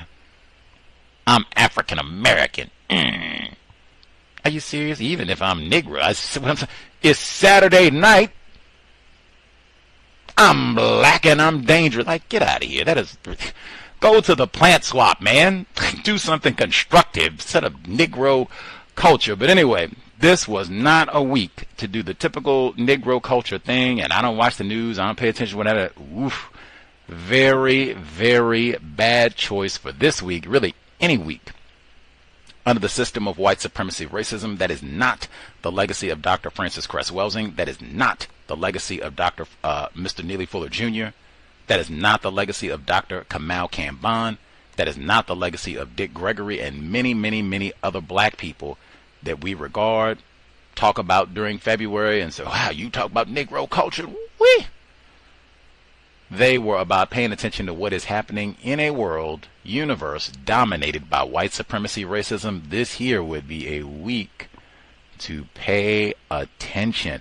I one shout out DeVonte Hart, because I was talking about him last week, and it just continued with Harris County and Harris County and Harris County. They've even talking about deaths in the prison in Harris County. I said, ooh, reminded me of Sandra Bland. That's Texas. That's not Harris County, but still, all these suspicious deaths. And then you had all these black mothers up there. What happened to my child? All week long in Harris County. I said Harris County. DeVonte's Harris County? Yes, DeVonte's Harris County all month long. We were once a family. I do feel bad because it was like 6 of them that those no-count racist lesbians killed, and I only mentioned DeVonte for them. Abigail, should I say their names every once in a while? Sierra, Patrick, get in some of the other, maybe even talk about his brother who's still alive. Maybe we should see if we can interview him, since we're going to talk about DeVonte forever. Maybe we should see if we could talk to his brother, if he'd be interested at some point. Like, how to think about that. Anyway, DeVonte, certainly not forgotten, our black brother, but before he was drugged and driven off the cliff in Mendocino County, it's all wacky name, Mendocino County in California, Jim Jones, with those white lesbians. Before all of that, drugged and driven off, never to be discovered, he was in Harris County. That's where they're doing all the redistricting. We don't want no niggers voting, all of that right there. And again, as I said, the book that white man just wrote about the so-called racial mutiny in Harris County, 1917, yep, same region, long history of abusing and terrorizing black people in that particular part of Texas. Anyway, let's see. A few things to share, and then we will get to it. Let's see. Number one, invest if you think the C.O.W.S is constructive. 16 plus years broadcasting. Hopefully we've been worthy of your time and energy. Hit the blog, racism-notes.blogspot.com. racism-notes.blogspot.com. PayPal button in the top right corner. Beneath the button, you'll see the links for Cash App, Venmo, PayPal. Cash App address is cash.app/the-C.O.W.S. Enormous gratitude to all of the investors throughout the universe who kept us broadcasting for 16 years. Hopefully we've been worthy of your time and energy. You can also hit the Amazon wish list listed under Gus T. Renegade. Again, enormous thanks to all of the folks who have nabbed an item or 12 from the wish list over the years. Hopefully the C.O.W.S has been worthy of your time and energy. Now, the archives, again, available. 16 years. You can go back. What have we been doing? I was posting a lot of our archives from the book club this week, including The Half Has Never Been Told. Amazing read, so much great information. Now, the archives available at Podbean, Podchaser, Apple Podcasts, Amazon Music, Spotify, lengthy list, a lot of our content on YouTube, but YouTube, like, we were posting content on YouTube from day one. When we came back on the air in 2009, they'll allow some of our content and then they'll take it down. And it won't even be, for a reason. It won't be because, you said Filth Florent or you had Sue Africa on that time or you played, one too many Kanye West tunes or nothing like that. We had Tim Wise on. We didn't have no music playing. We didn't have no copyrighted material. We weren't talking about no sexual activity. We're talking about Tim, admitted racist, Wise. And they'll take it down. So we have a lot of content on YouTube, but I don't post there just because, I hate that when you go through all the time and energy to post and then they take it down for no reason. Usual suspects. Let's see. The audio reports that we heard. There's so many that we did not hear that were equally important, but at least the ones that we heard.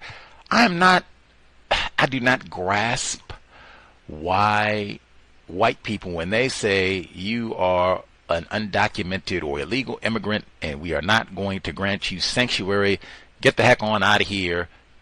Why did they pack you up and send you to Rwanda? Like, they've been doing this all around the world. They'll have people who, hey, we're struggling, having a hard time, and dark people, that is. They don't do this to the people from Ukraine, mind you. Folks from Ukraine, they don't pack them up and, we're going to send you out there to Rwanda. Make do. They don't do that, but dark people, oh man, you go through all this and they ship like, dude, what? Whoa, what? How do you spell Rwanda? They got that sneaky W in it. What? I don't know. I ain't got no cousins in Rwanda.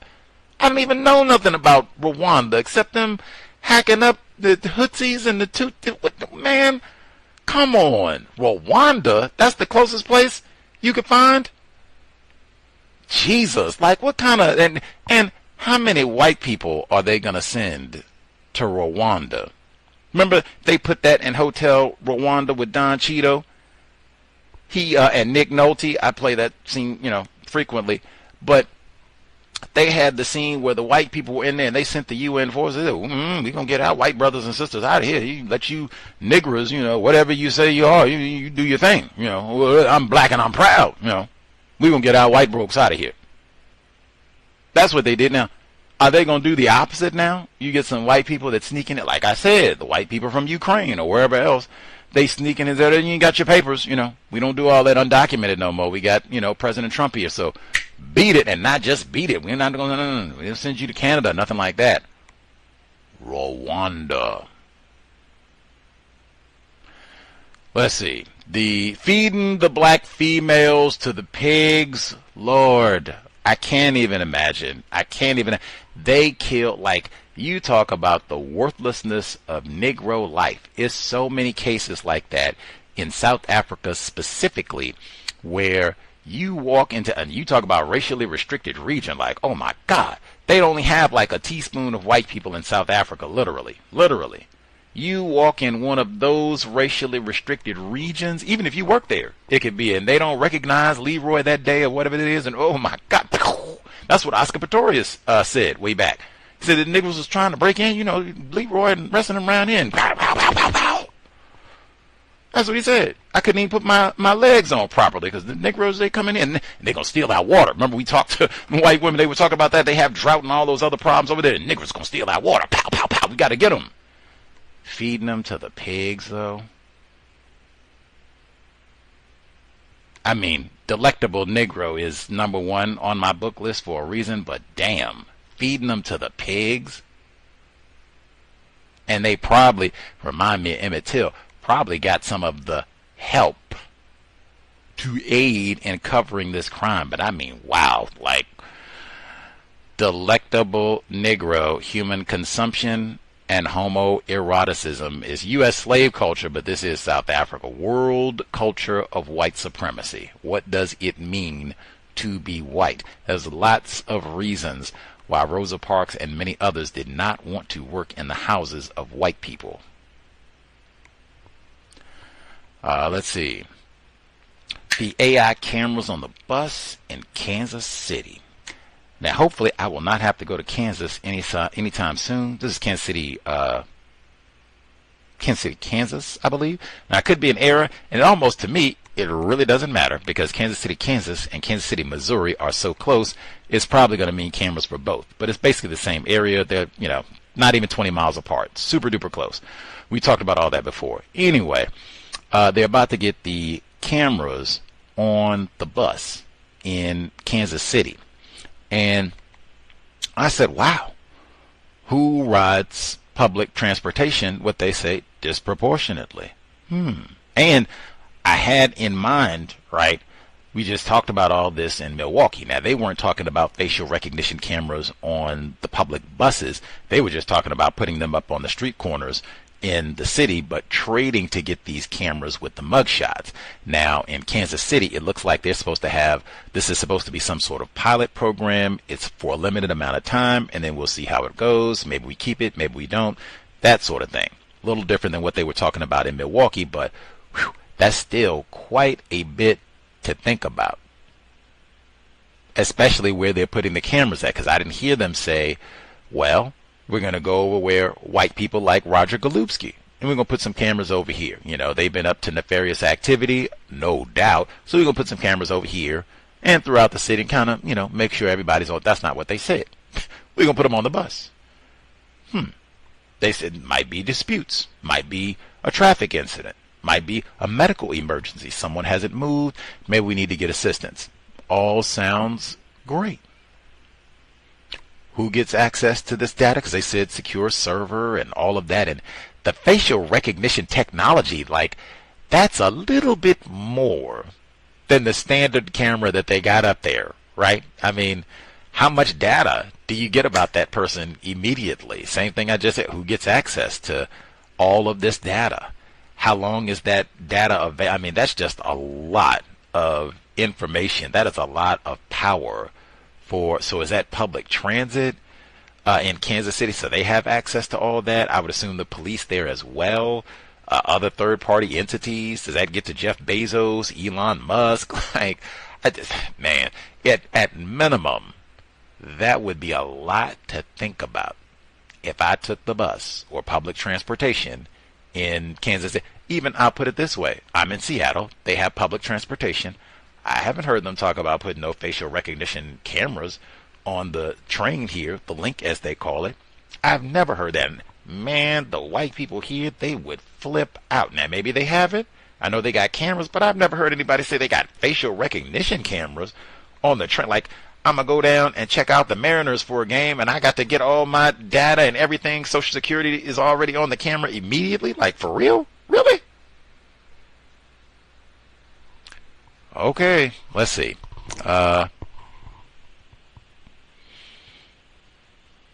When they had the segment, and this was in Atlanta, Georgia, Negro Mecca, we just had David Fortune on talking about his film Color Book set in Atlanta, Negro Male Privilege. That's one of the best films I saw at the film festival.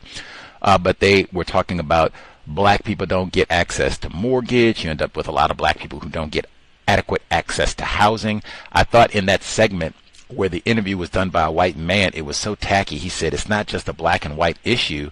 The issue is white supremacy racism, period. You could just call it that, and mistreatment of individuals who are classified as not white. Make it plain. Who has said anything about it's a black and white issue? That's tacky phrasing anyway.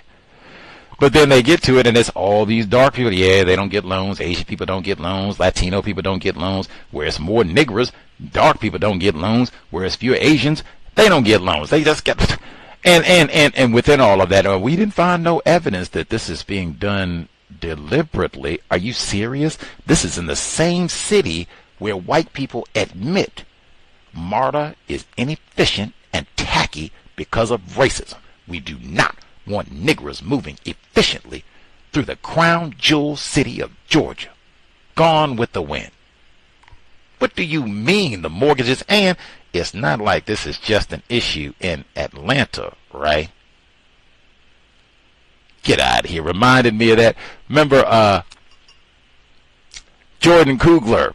Ryan Coogler, that's it. Messed up my Negro names. Ryan Coogler. Remember he went, privileged black male, he went to the bank in ATL, thought he was going to get his check cash, go to Magic City and cut a fool. Went to the bank and tried to get his singles, and they said, oh my God, Nick Romeo, rapist, looter, and they called 911 to arrest him. Remember that? Try to get a mortgage. Let's see. The heat in New Orleans. Every August, I feel obligated. Katrina. I cannot believe it's been 20 years. It's been 20 years. Remember Kanye said they don't care about black people? George Bush doesn't care about black people? It's been 20 years. The trauma. Anyway, DeCal's signature work on Hurricane Katrina, all the way back to A.C. Thompson, We came back on the air in February of 2009. May 2009, A.C. Thompson was here to talk about his report about white terrorist violence during Hurricane Katrina, where they went out and killed at least 11 privileged black males. I don't think there were any prosecutions that stuck for any of those 11 murders of privileged black males. But we did signature work on Hurricane Katrina. Gary Rivlin, guest on the program. Matter of fact, we did the rare Gary Rivlin. We read his book in the Catherine Massey Book Club, Katrina After the Flood, which is a stunning indictment of about a decade worth of white supremacy connected to Hurricane Katrina, before, during, after. Talks about some of those murders. And we had Rivlin as a guest on the program. We never do that. It's either one or the other. We did the double dip on Gary Rivlin, white man's Katrina. Remember, Gary Rivlin, he starts his book talking about how he stayed in a Louisiana plantation to cover Hurricane Katrina. And then, because we double dipped, that was one of the first questions that I asked him about when he was a guest on the program. Tell us about staying in the plantation, the big house, to cover Katrina. Only one Gus T. Renegade, and that's still why I don't care about y'all watching television. Oh, I want to vomit. Like, do not share nothing with me about what you watched on TV, Netflix, YouTube. I still don't care. Continuing. The designer babies. Oh my goodness. I even had to pause, not just for Dr. Welsing, for Gus T. Renegade. I remember there was a listener. They heard that audio segment from the very final Welsing Institute, Dr. Welsing up there before she passed away, December 2015, where she says there's a report in the handout that she would give people who attended the lectures in person. She said there's a printout about a white doctor, scientist who was involved in gene editing, and she said that she grew up in Hawaii. She was white and tall, pale. She felt like a freak around all these non-white people. She was talking about Jennifer Doudna, white woman who's credited with co-creating CRISPR, the gene editing technology. But Dr. Welsing got that report that she shared from yours truly, Gus T. I remember a listener, he confused it and said, I remember when Dr. Welsing shared that report with you about Jennifer Doudna. Back up off me. You are incorrect, sir. It was the other way around. I shared that report with Dr. Welsing, and she passed it along. Anyway, they still say worthless Negro from Virginia. Fine. Dr. Welsing, really, Dr. Welsing was like one of the few non-white people in the known universe I had a rapport with briefly. When she passed, that was about it. Now, I do not get down with any of y'all. Particularly, I would say, underline it, particularly you all who talk about racism. We're not colleagues, homies, friends, nothing. I'm not cool with anybody who talks about racism, white supremacy, white or non-white. Dr. Welsing was the last. Anyway, let's see. The designer babies, though. How is it on one hand they're saying we got too many people on the planet, we don't need to be having children, particularly all these non-white dark babies. Get them sterilized, Dorothy Roberts. But designer babies? How is that? And when we have been told all of the infertility, Judith Finlayson said by 2060, which is rapidly approaching, by 2060, 60% of the male population, Europe, North America, white males, will be infertile, and they'll need some sort of assistance, IVF or whatever, if they want to have designer babies or babies, period. What the world? How is it both? And even the guest that they were speaking with today saying, man, even if you are not having all these people, that's not really going to have an impact on so-called climate change. People are important You need to have, in fact, you could look at what's happening in Japan right now, doing all this to not have children, and then you end up having, oh man, now we don't have enough workers. Man, what are we going to do? And we don't have anybody to take care of the old people. What are we going to do? People are important. Babies are important. Children are important. Let's see. Speaking of babies, Trevor Lee. Now, this is one, visually, had to see this one. A lot of news reports, or I do read the news, I listen to the news. This is one you had to see the news. So, the report about Trevor Lee, 14-year-old in North Florida, allegedly killed his parents, David Lee, 44, and Brandy Smith, 45.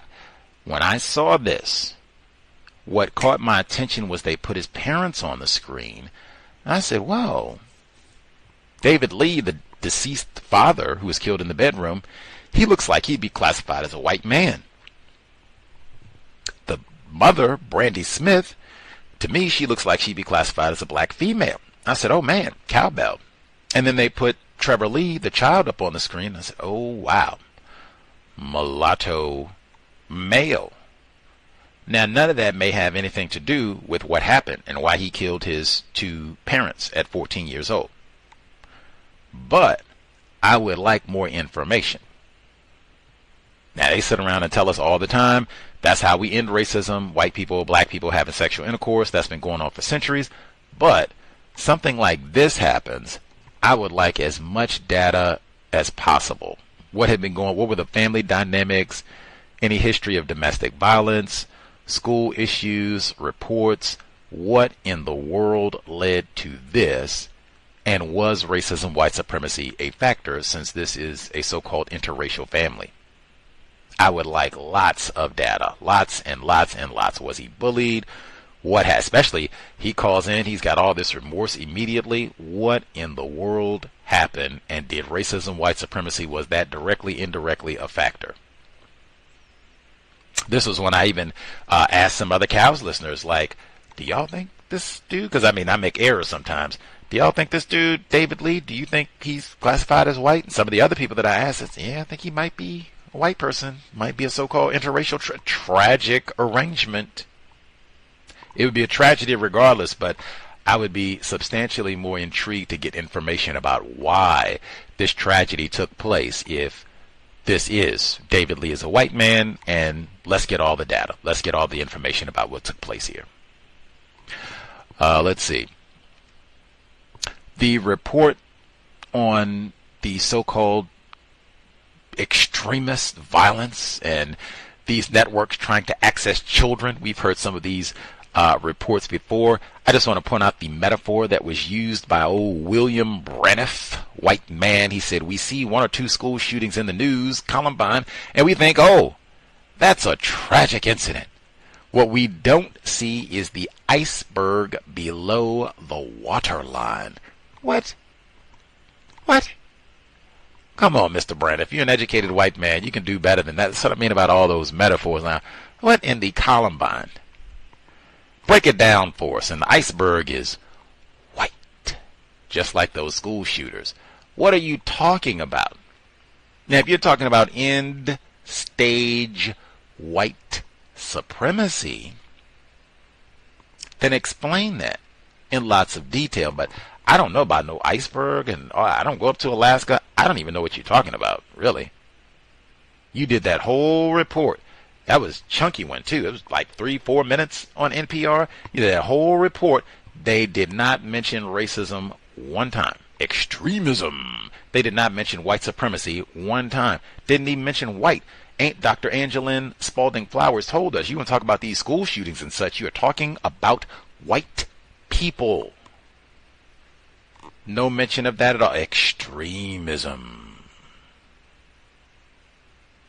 You're not even honest and accurate about what you're talking about. Much less, just, can we get rid of the icebergs and all that? Come on, man. Come on. Let's see. Last thing, I'll get in. My brother, sick white brother in Texas. That is exactly what Dr. Welsing talked about during her final Welsing Institute lecture. End stage white supremacy. I suspect there will be many more acts just like that. That is exactly what she said. But this dude in Mr. Henderson down in Texas, shooting up or planning to shoot certain groups, got 24 grenades. How would you even acquire 24 grenades? Imagine, remember when they had that group Not Effing Around? Imagine if they had acquired 24 grenades. We got grievances against certain people. Are you serious?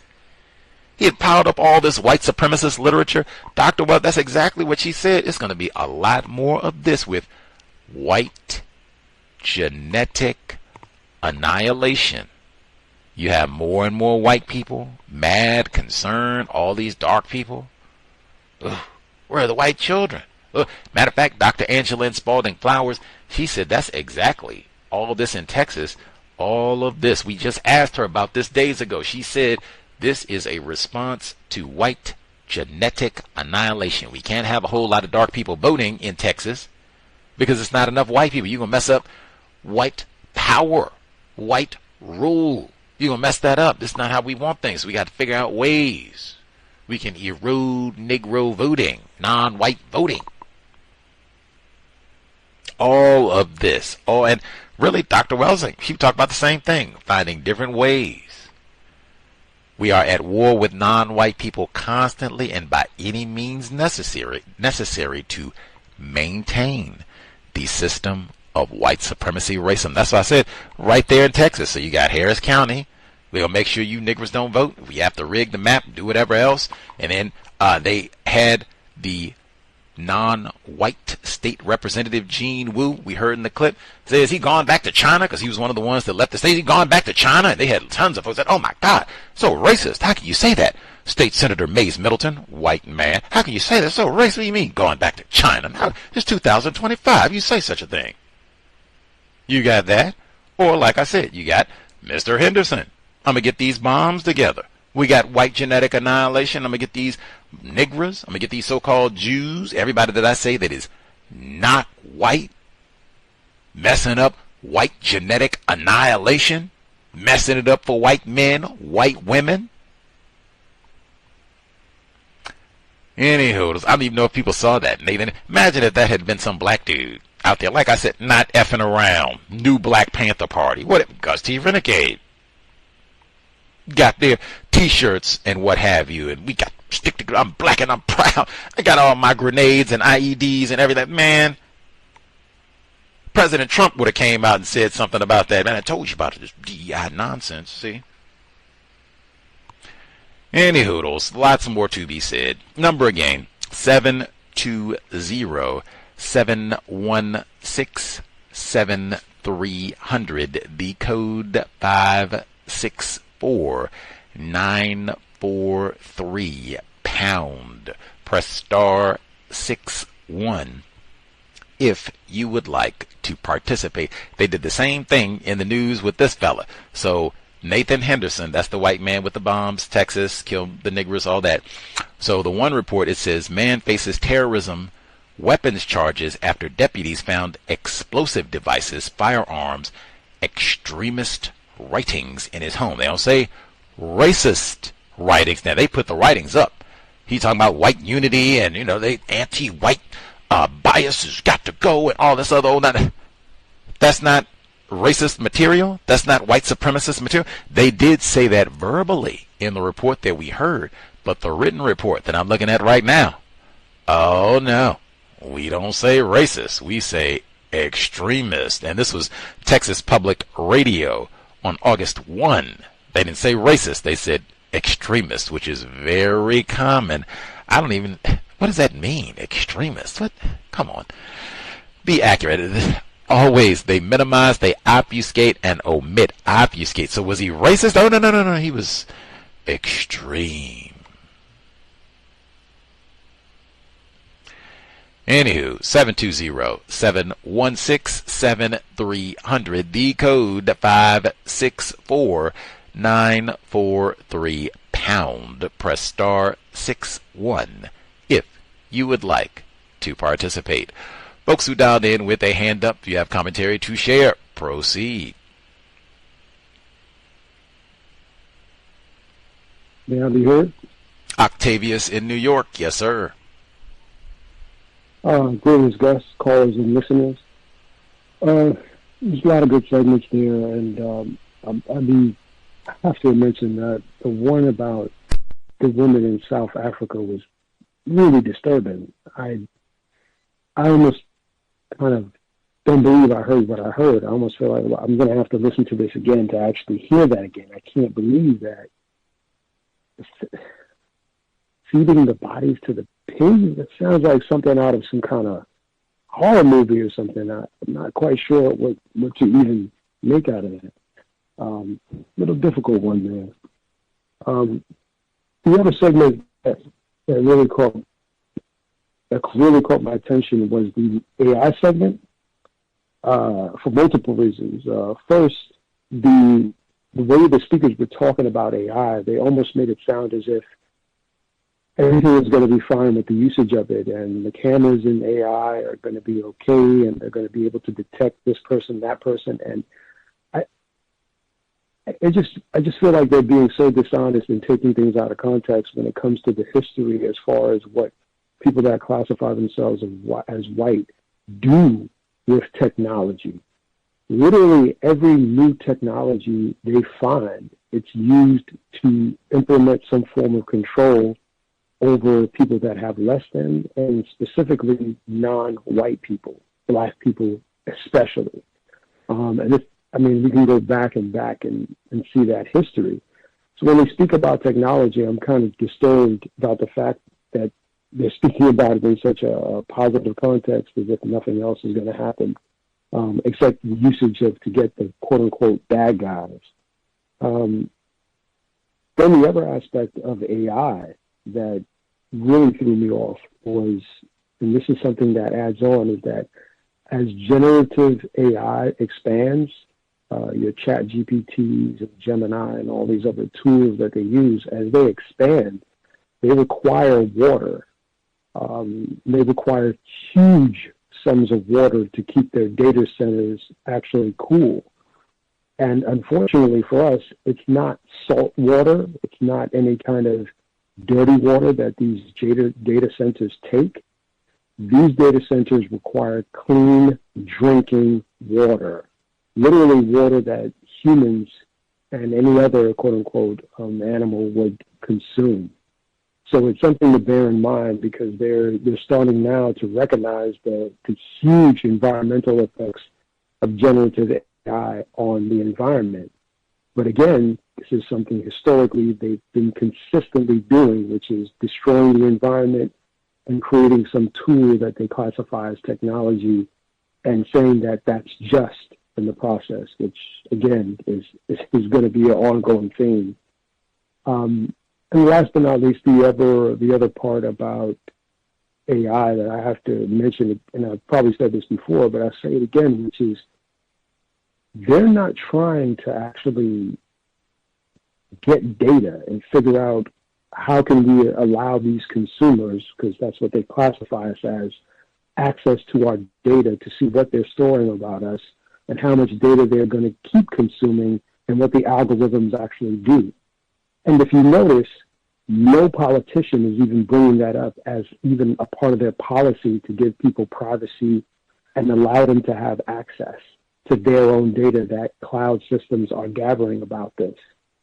And that's leading into the other segment about Texas, which is, look, gerrymandering has been going on for quite some time. Democrats and Republicans have done it. Yes, the Republicans obviously are doing this as a way to keep Trump in power. However, when 9/11 occurred and the Patriot Act was implemented by the Republicans, the Democrats came in and didn't stop that process or roll it back. They kept it because they realized that they could utilize it for their own gains. And it's the same white supremacist policy by either party. So I'm not kind of looking at that situation, again, as a telltale for anything that's going to transpire in the future. But I'm just recognizing the fact that both parties are corrupt and there's no honor nor any type of integrity within the white society. So I don't expect them to act as honorable individuals. That's that I'll mute my line.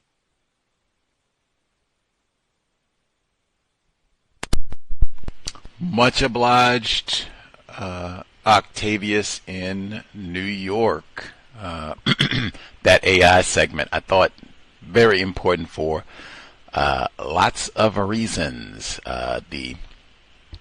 As I said, access, how's this going to be used, all of that. You can't, it's not like you can opt out of it if you use public transportation in the KC area. So the water component of that is super important as well. All of the energy that is required to power this technology.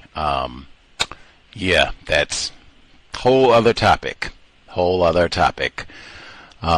Much obliged, Octavius in New York. Republicans, Democrats, that is not the issue. The system of white supremacy racism. That is the issue. Pedro, we mentioned George, but George Bush doesn't care about black people. Now, see, that was after he had already got the Patriot Act and all that done. It's just, man, does not care about black people. If you weren't over there doing all that bombing and trying to say you're going to get back at Mr. Hussein, you could have had troops in Louisiana and dealt with the flood, and that was 20 years ago. Other folks who dialed in, commentary to share. Proceed. Yeah, hey Gus, Victor from New Jersey. The facial recognition. I noticed that I traveled overseas, and I really was. It kind of I wouldn't say frightened me, but it just didn't really sit well with me. So I really didn't need my passport. I didn't show my passport coming back to the States. I just put my face in the camera, and all my, they knew who I was. And I just thought, and watching what happened with Russia and how the United States was able to freeze them out of the financial system, and I thought that same tool could be used for individuals, and how would that look? Where moving forward in the future, not only you can be held in greater confinement, but you can be financially sanctioned, where you're not able to provide for yourself. And so instead of being in prison, you can be financially in prison, where you can't enter a bus because of facial recognition. If they want to ban you from the bus, you can't. Money is digital. So, they freeze all your accounts. You can't make any transactions, buying food, shelter, clothing, etc. Even when think back to 2020, and the takeaway for me was when these world governments had the ability to stop global movement. That was the most powerful takeaway from the COVID pandemic. That they was able to freeze activity globally. So with AI and with the facial recognition, and I know people, they're touting all the great things and benefits that this may have, but those are some of the negative ramifications of things that can be enacted with AI, and where it seems like people are moving off, where the globe is seemingly going to move off of paper currency and everything is going to be digital. So that's going to be more control financially. And if they can control you financially with just entering something in the computer and shutting you out of your accounts and not allowing you to move freely or purchase things, that's going to put people that's controlling people in a new way. That's more control. That's to stomp down dissidents or rioters or protesters or people who speak up against, people in power. So that's going to be a very, very powerful tool that they can use to silence people. So that's my fear moving forward. The online influence of these racist white supremacists that's activating, if you want to call them, to use a metaphor when they say people have sleeper cells, or to activate young youth to go out and commit acts of terrorism. It don't seem like they're taking it too serious. And I'm assuming that a lot of these children that are being influenced are white children, if I heard it correctly. But it's not that same, when you see black people committing crime, it's not that same rush to be punitive. It's this, we got to figure it out. We need more systems in place where we can redirect these children who have been affected by this, these people, or these shadowy people on the internet that's influencing them to commit acts of terrorism. I don't see the same rush to punishment. It's like, as if these were black children or black youth that was potentially being activated to commit acts of terrorism and violence. That's something that I picked up on in that report. But with that, I'll close. It's definitely not going to be the same response if it had been some shady individuals, the not effing around people, Gus T. Renegade, new Black Panther Party members, anybody Negra looking or associated, shady, we would have went after them. I thought it came to mind, not that I'm talking about television, because I'm not, but just the segment where he talked about artificial intelligence. And he said, man, all of this technology, it might be, okay, now we got facial recognition technology. It might be that, Leroy, you got a warrant as soon as you get on the bus, and bang, got you locked in on the bus. You can't get off, and SWAT team surrounded you. Or you go to the bank and, we already got you, Leroy. No, sir, you can't get access to your money, or whatever the case may be. You go to the grocery store, and as soon as you walk in the store, no, we already know about you, Leroy. Beat it. Get on out of here, rapist. It can end up being that sort of thing, which is kind of predicted in Black Mirror. I'm not bringing it up to talk about TV, but that's the whole, what shall I say, series is about fears of technology, and that is one of the episodes where they have facial recognition technology, and you can get blocked out of all kinds of things, like important resources that you can get blocked out of as soon as they, that's you, Leroy. Man, technology indeed. I will say, the travel, where he said, victim in New Jersey, where he said, with COVID-19, which I hope taught lots of us lots of lessons, where he said being able to shut down travel because we had the lockdowns and travel restrictions in some places. I will say those restrictions were mostly for non-white people. I even was reminded of that in Wisconsin, Milwaukee specifically. They got hit really hard by COVID-19, and of course, especially black people, because the black people there are not healthy anyway.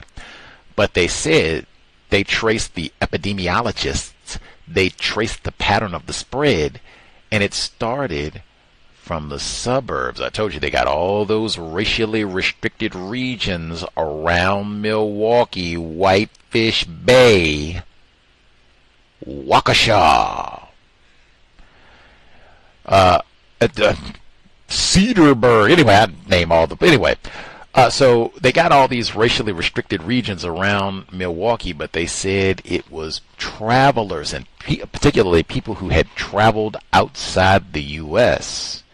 And they came back to the suburbs of Milwaukee, and then it hit the inner city. Anyway, folks who, but it was lots of that. White people, both white people who were traveling, and then they continued. That's where we had all the white defiance. You don't tell me to put. Remember, I played the segment where he called him a nigger boy on a plane. You don't tell me to put on a mask. I don't wear a mask on no plane, nigger boy. You wear a mask. I'm going to Turkey or Istanbul or Rome or wherever I'm, flying. Maybe I'm going to Rwanda. Check on some of the folks that we done deported. But I'm going wherever I'm going. In fact, I remember hearing white people say, hey, I know they got this global pandemic and it's hitting Leroy and them kind of hard. But I got my frequent flyer miles, man. I can't be, they take them if you don't use them. So, I mean, I got to. I'm snickering, but it's not funny because so many people died. But I mean, this was legit. White, did I put a term on it? White, I'm not wearing no mask. I'm not staying in the house. I'm not missing out on the disco. And especially once they found out, who is this? Leroy. I'm going to miss out on my frequent flyer miles for Leroy because Leroy got the sniffles. That's what I learned from COVID. That white defiance. I put a term on it. But I don't remember white people sitting down like, oh, Lord. Woo. Oh, look, white people said, I'm not even going to miss out on going to the hair salon. You are out of your cotton-picking mind, Leroy. Let's see. Other folks who dialed in, if you have commentary to share, if we missed you totally, proceed. Salutations. Irie, Cancer Alley, Katrina, survivor. Yes, ma'am. Right, and all that jazz. Sadly. I wanted to report something for anyone with young people, children or teenagers or even people, offspring that might be 21 and above, but below the age of 30. There's a new attempt to get young people to commit subtle suicide by way of psychotropic substances. I saw a video on YouTube. Yes, I know. YouTube, I'm sorry. But I seen it, and it was constructive, and I watched it. It was a video about a product called Feel Free, which is a mix of kratom and something called kava.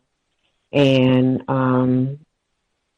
I haven't used these products before. Apparently, it's so addictive that there were people that were, I guess, sober from using heroin for certain periods of time that started using this feel-free product, and they basically relapsed in addiction. It was just as bad when they were doing the heroin. I think this product, depends where you live, might cost between $10 and or up dollars. And some of these people were talking about they were buying 10, 12 a day, using them. There's been some deaths reported. It's sold where you can buy all those, weed derivatives and vapes. And I did look it up, like what kratom is, and I think there was a point in time, if I remember right, that they were talking about banning it, but then it's not banned. And I just feel like it's going to be way harder for this particular administration and any administration administration like it to possibly ban anything like this because they want to, deregulate so much, when it comes to health and the environment, stuff like that really impacts human health.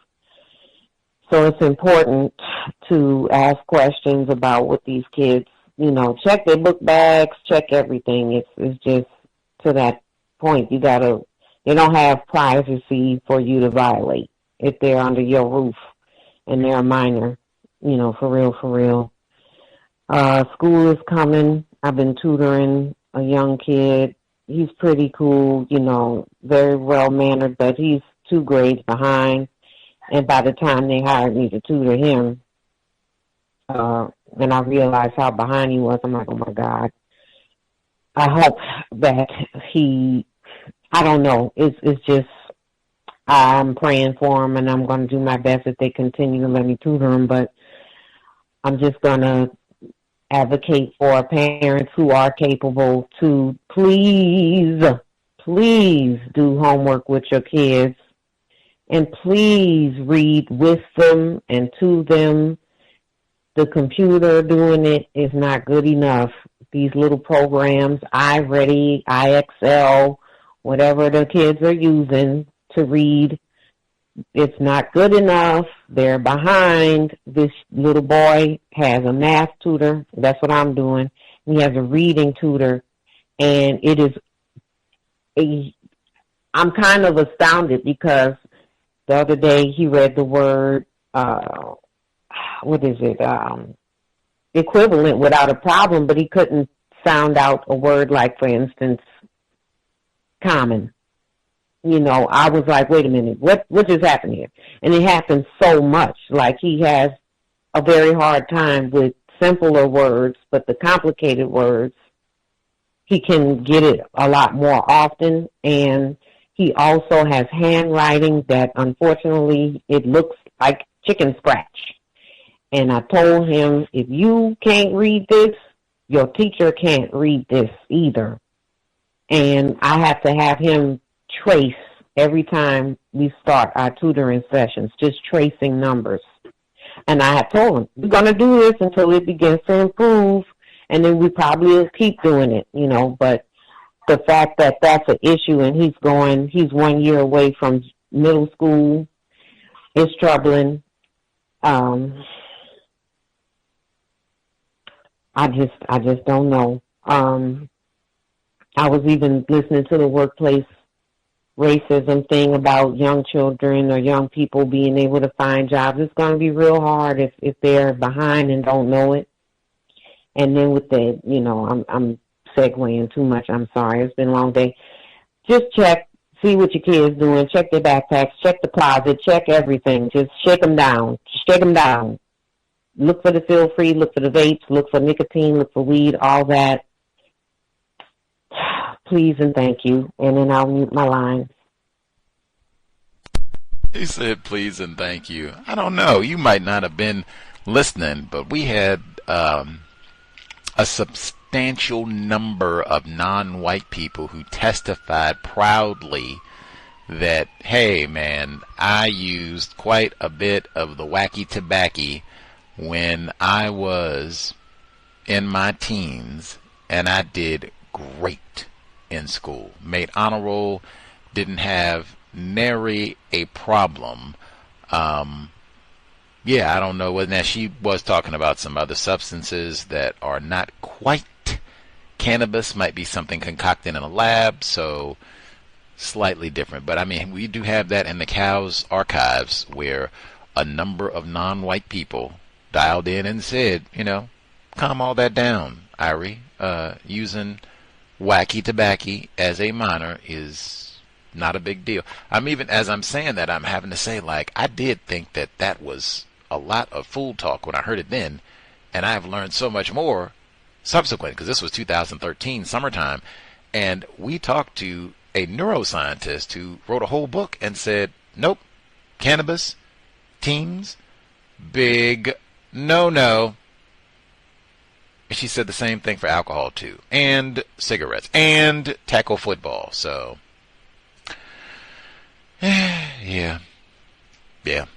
We talked about the kratom. In fact, some years back, I think 2014, I think we even talked about this with Dr. Welsing, because they've had all these old, like, fake almost cannabis, wannabe cannabis, get you prepared for the real thing when you're, because they put, I think, Bay Area Mom had told us sometimes they'll call it, they'll put like cookie names on it or candy names on it, so the children will be like, hey, this is candy and it's got the sweetness, oh, okay. And then they maybe flavor it up too and all the rest of it. But I think like 2014, 2013, and particularly areas where high concentration of black people, they had been putting this stuff in like convenience stores, 7-Elevens, corner markets, that sort of thing, and making it accessible for black 13, 14, 15-year-olds to get this stuff. And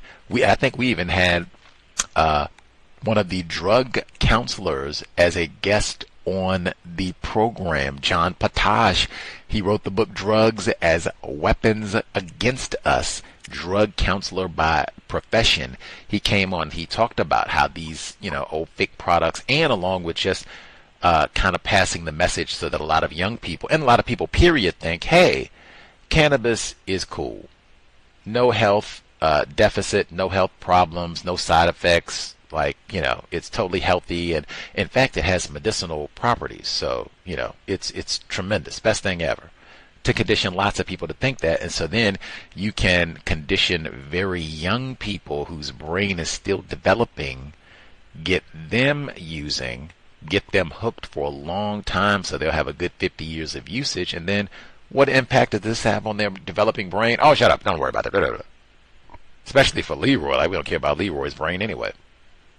Or Lakeisha. But I mean, Dr. Welsing, lots of black males come in my office, been using all that stuff and you don't know what's in it. Dr. Welsing, for sure. No privacy, she said, for the children. She said, shake them down. Like, wait a minute, I'm not no prisoner. Shake them down, especially if they're going to public school.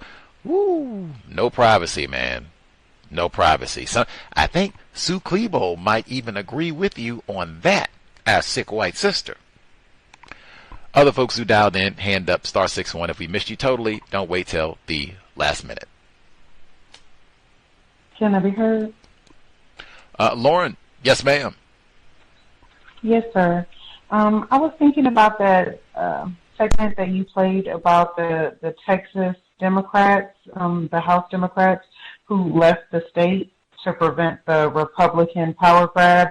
They're trying to redraw those lines so non-white people's votes don't count as much. And they've really been threatening those people. First they said they were going to have, I think they said the state troopers or something like that in Texas go after them, but it doesn't really matter because they left the state.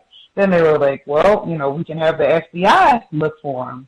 Then, they said they were going to stop their per diem payments, which, quite a bit of money. And then they said, well, we have to pay you or whatever, but it doesn't say how we have to pay you. So you're going to have to come here and pick up your paycheck. So these white people are pretty serious about redrawing those lines. When they were talking about the designer babies, there was an article about that in the New York Times like within the last week. But it was a geneticist from University of Wisconsin. And she said people who have the money and the chutzpah, interesting word, I think that's Hebrew, the daring to try new things. It sounded like she was just talking about white people. White people are going to be the ones who get to have the designer babies or whatnot. Made me think about that movie Gattaca. Let me see. When they were talking about the AI cameras, they said that the World Cup is the largest human trafficking event in the world. I don't know how you would know such a thing, but white people are pretty well informed. But it seemed like they were trying to use fear as a motivator for people to, approve of the use of the AI cameras. They also said they could give people an alert to their phones if they're about to step off a curb and get hit by a bus or a car or whatever. So well, what are they going to do? They're going to hook up the AI cameras to people's cell phones. I mean, that would have to be super fast for that to work, and it'd have to be connected to everybody. So now they're using the AI cameras on the people who aren't even on the bus. And they said right now they're already pulling that video 2 to 3 times per day. So I thought that was also interesting. The segment about the mercenaries in Africa, Gus, where did you get that segment from? Was it the BBC? First Post, Indian news outlet. Okay, thanks. That one was interesting. And I asked a question at the end. It was like, who really controls Africa's wars and who is paying the price? I think white people are the ones who really control Africa's wars, and non-white people are the ones paying the price. They were talking about, I think that was Rwanda, and they were talking about the white farmers, and 2 of his employees were on trial for killing the black people, and they were charged with possession of other things too, but possession of an unlicensed firearm and obstruction of justice for dumping the bodies in the pig enclosure. Like, you know, pigs will eat anything, even bone. They had, I don't want to, I saw that like on a Guy Ritchie movie. I think it was Snatch. Also, I read a book that I thought was pretty constructive, also interesting. It was called When It All Burns, Fighting Fire in a Transformed World by a white man named Jordan Thomas. I guess I'm sharing because I was thinking of retired firefighters. He might think that was interesting too, and other people on the program as well. That's all I have. Thank you for allowing me to speak. Much obliged, Lauren. I think the New York Times report, the next parenting trend starts before conception. For as little as $2,500, you can choose your future baby. Should you? And they go on to give more detail. I don't think all that is set up for Leroy and Lakeisha, but I could be wrong. Anyhoodles, the mercenaries reminded me of Jim Jones. Got him in there 2 times today. We're talking about all of that last year. Jim Jones even being involved in all of that, sending mercenaries into Africa. In fact, I remember just telling a victim of racism earlier this year. There is an entire genre of literature, white mercenaries, and their memoirs. And they said, WTH, Gus, are you lying? Why would I lie about that? Books? Really? For what end? Chris Rock said niggers don't read, so to what end? But no, I'm not lying. There's an entire genre where white people who went to wherever, the Congo, South Africa, Rhodesia, wherever they went during that time period, Zimbabwe, wherever, to go practice racism, kill black people, get paid to do it, in fact. Lots of them. I thought it was just 1 or 2, but all of this I found while we did Jonestown, because they said Jim Jones was involved in all of this. But yeah, there are tons of them. I'd even thought we should read one of these for the Catherine Massey Book Club, because sometimes it's just nobody white. I'm not saying that's all of them, but sometimes it's just nobody white people. Like they didn't have a lot of money, didn't have lots going for them. Go to Africa and kill some niggers? Why not? Get paid to do it. Let's do it. Like, what? What? And you go do that for a couple years and then come back and write a book about it. Man. Anyway, yes, I'm going to have to pay attention to that trial in South Africa, feeding the black females to the pigs. Delectable Negro again. Let's see, make sure if other folks have commentary that they want to make sure they get in, *61 if you would like to participate.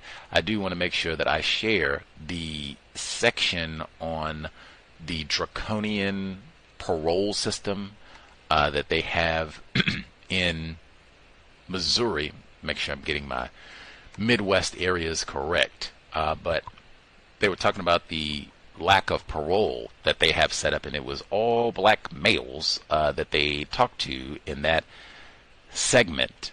Norman Brown, sentenced when he was a child and has to spend all these years in prison.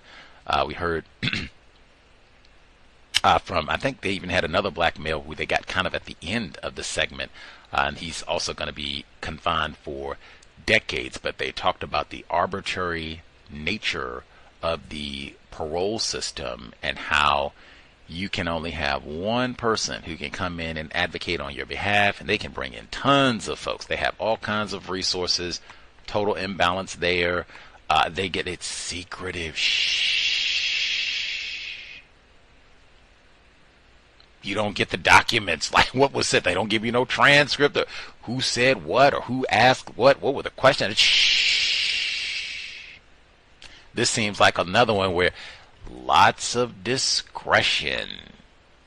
It's not like it's written down if you do this or you said this, or, you know, if your prison record is, you know, this over X amount of time. This is one of those, it's just kind of a gut instinct type thing. Oh man, it's going to be a terrible day. Like, and that's what he said. Like, oh God, yeah, that's about what I would expect, especially if it's going to be lots of privileged black males going in it. That's why I played Shawshank Redemption. Mr. Fuller says one of the best prison movies ever, and they have lots and lots of. So that's how the movie starts. That's how we get introduced to Morgan Freeman's character, Red, not white. He's going to talk to all of the white people. They'll say it's all white men, ain't no white women, or whatever. He's going to talk to all of the white people in Maine. Ain't even no black people in Maine, because that's where Shawshank Redemption is set. Ain't even no black people in Maine, but they got Red. And he's going to talk to the white people, and they say, have you been rehabilitated? He says, oh yeah, boss. I behave now. I'm a good nigger, and I do best of things. Bob, rejected. And that goes on 2, 3, 4, 5 times or whatever, however long he's in. But that right there, that's why Fuller says that's one of the best prison movies ever. Why? Because it's so realistic. You just substitute Red for Leroy, Norman Brown, Gus T, whatever. Put name in, and I've changed. Ain't killed nobody. I didn't shank anybody. I got a garden. Back, grow a few tomatoes. I don't have to eat this yucky prison food. Bump, rejected. We'll see you in another 10 years. Like, dang.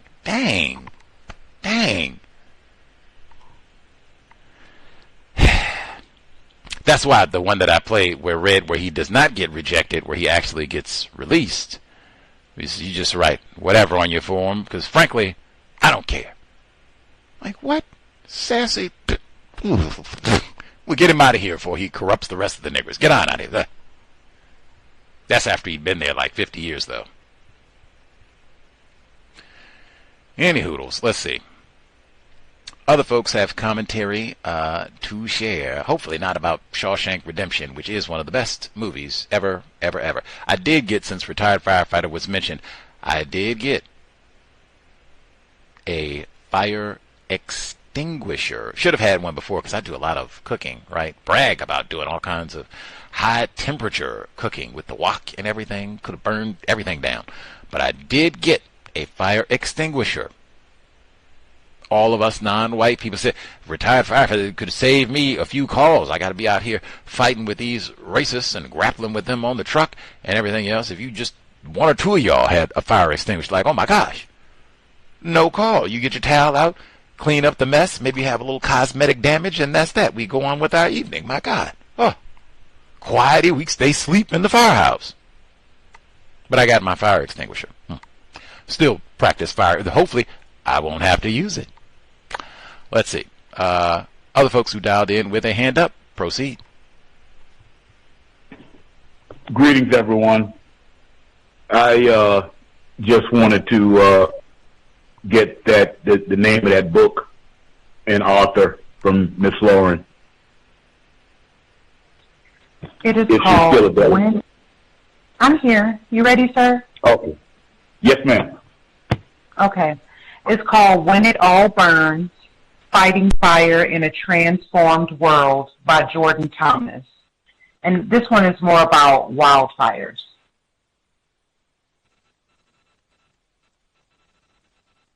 Okay. What's the name of the author? Jordan Thomas. Okay, Jordan Thomas.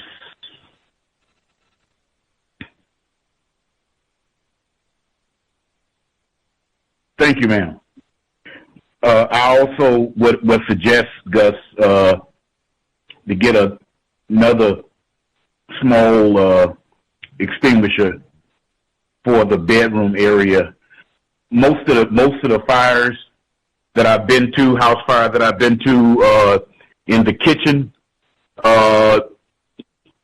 it's not as bad as far as being able to move into the greater part of the house or the living area where people stay at. By far the most deadliest house fires or apartment or whatever is in the bedroom. It's in the bedroom with all of that linen and curtains hanging and whatnot, that sort of thing like that. And that fire gets to that mattress, it has a strong chance of becoming deadly if someone is in that area. And even if no one is not in that area, it gets super, super hot to whereas you are anywhere else in that house, you won't be able to get to that bedroom because it's too hot. I'm talking about melting things, including yourself. So if you can, just get one for the bedroom. And that's all I have to say. Thank you. One for the bedroom. One for the bedroom. Important, I guess, especially folks who do candles or anything like that. Hopefully we don't have any smokers. Jesus Christ. But, yes. One. Exactly. See there? See. One for the bedroom. Let's see. Other folks we missed totally. If you have commentary to share, more reading. Other folks, proceed.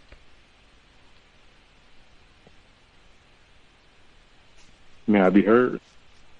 Caller at the courthouse. Yes, sir. Yes, sir. Thank you very much, sir. Greetings to Gus, the host, the listeners and callers. Gus, I did see maybe like two of the parents that was shot in Middleburg, Florida, and I do think that person would be classified as a white person, and I noticed they had I think they had another child, and that child's image was redacted on a photo that I saw, and I'm still myself as well trying to do some more research on it, and it made me think of another case that I know I mentioned some months ago, a black male named Malachi Lancaster from out of Newberry, Florida. He went with some white teenagers, I think at least two, and he was shot in his back. And from December up until around June, they were saying that the Fish and Wildlife Commission or whatever ruled it as a shooting accident.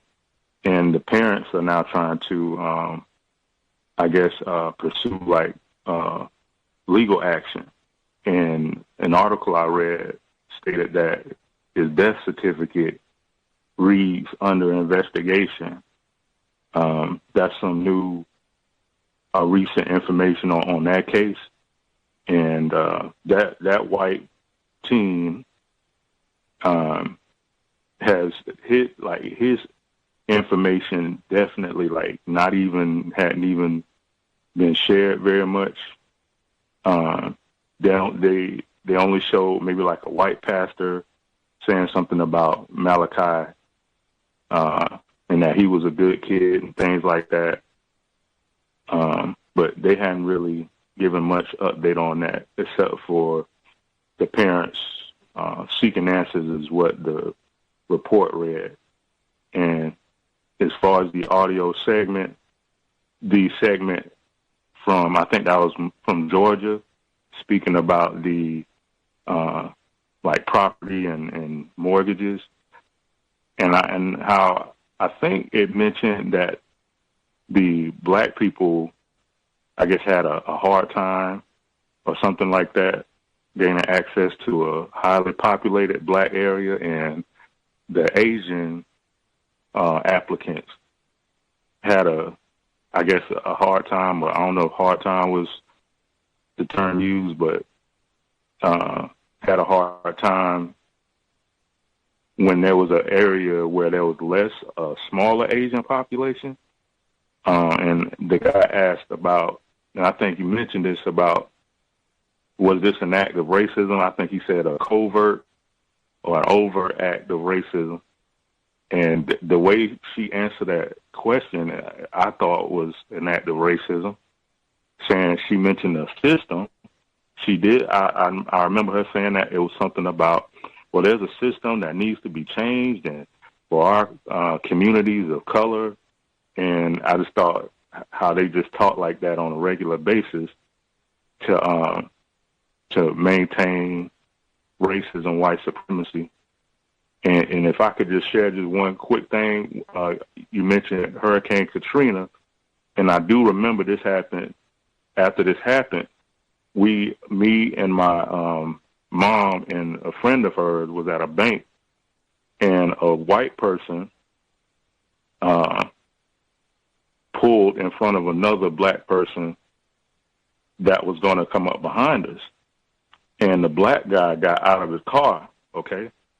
And he said, he walked up to this white person, and he said, "Cracker, if I wasn't trying to go back to jail," he said, I'll knock your head off. So I got the dude to calm down. It was a black dude, and he backed away. But he was standing in front of this white person, and he said he was going to knock his head off. So I remember that happened around that time. And that's all I have to share. Thanks for allowing me to speak. That's hilarious. We did have the segment on the privileged black males trying to get parole or getting parole, and the privileged black male who is now out on parole, Norman Brown, he said, "I behave myself. I'm not trying to go back. I stay at home. I don't drink. I don't act crazy." Buddy, I don't get in no fights. Woo! Not trying to go back. But I did want to ask, because I think you've spoken with us about the case of Malachi Lancaster previously. What about that case reminds you of or similar to the more recent case with Trevor Lee? That's the 14-year-old who we both think has one white parent, one black parent, and is accused of killing them both this week in North Florida. I just think, since they're both kind of in that minor type of age, and it seemed like they both had certain type of interactions with white people, and how these two minor news cases came about in the news, and how they, for instance, played the dispatch, I think in more detail than they did with the Malachi Lancaster news report. They did play it, but they didn't play the other voice that called the 911. They just only played the dispatcher's voice. And then I thought that from when I looked up the information on, someone gave I remember gave the name of the family, and there was a picture. It was Dustin something. It was some white person. And other than that, like, there was no other mention of this so-called white friend. They said that was his friend. So just the way that they're treating both of the cases, this just kind of just made me think of comparing them. And unfortunately, they both are playing football too. It looks like they both wearing football uniform.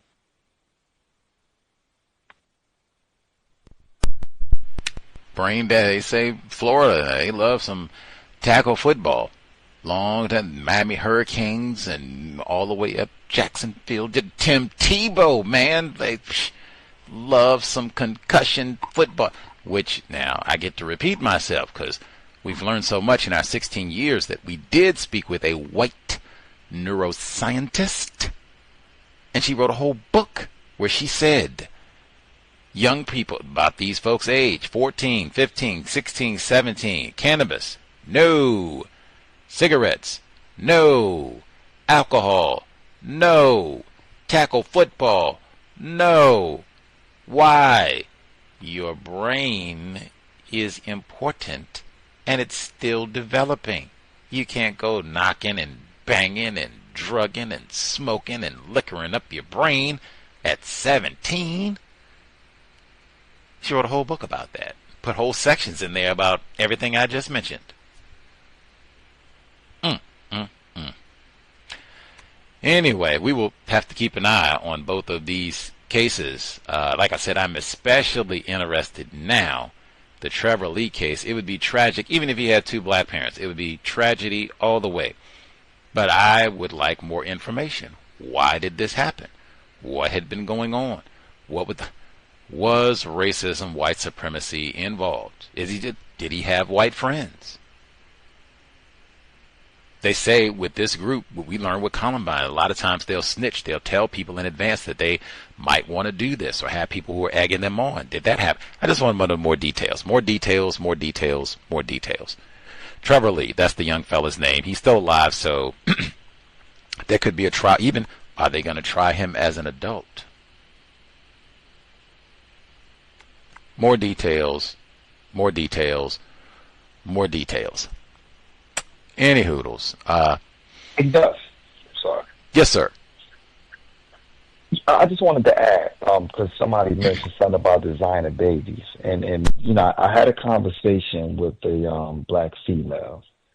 It kind of it disturbed me. So she said a friend of hers was artificially inseminated with a child.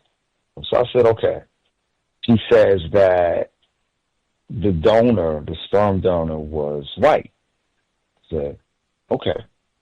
She says that her doctor told her that she suggested that she go that route because black males come with a lot of diseases. And I'm like, I don't, you know, so while she's talking to me, you know, I'm just chat GPTing, I'm Googling, and most of the diseases or most of the medical issues that black males or black people do suffer from are external in nature, from what I just use my phone to bring up, you know, like diabetes, you know, high blood pressure, you know, HIV, et cetera, et cetera. So, you know, I didn't really want to argue with this particular black female. I wasn't really in the argument mood, but I asked a question. So I said, okay, what diseases did this doctor say that black males have? I don't know, diseases. I can call, you know, I can call my friend on the phone. I wasn't in the mood to even talk to her, so I sure wasn't in the mood to talk to the black female. And she said she also asked some other black males, and they also concurred and said this is true. So I know there's questions that ran through my mind. That went through my mind. I said, is a doctor allowed to say that? Like, to stare somebody and to make a statement like that? And two, if black males are giving sperm, wouldn't they test, make sure these guys don't have HIV, don't have any other diseases or disorders? And in my mind, I did say to her, I said, I don't mean to be offensive, but I just think your friend just wanted to have a white sperm donor. Like, I don't really believe that a doctor said that. And if a doctor said that, that's really concerning. And she claims that it's a black doctor. So, Gus, anybody listening, is it any validity, any truth in that? I just was really confused, and when I Googled it, there was nothing that agreed with that statement. I have, my cousins are nurses, so they're in the medical field. I asked them, they said, we don't, that doesn't sound correct. They don't even think a doctor should say anything like that. But, so I just wanted to get you guys' opinion on that. Was I correct in not arguing with this woman? I just, but I gave her my conclusion that I just think that this woman just wanted a white baby, a mixed baby. Woof, what a doozy to end. We hit our 3-hour mark. I'll just say briefly, we can revisit for next week, but I will just say I always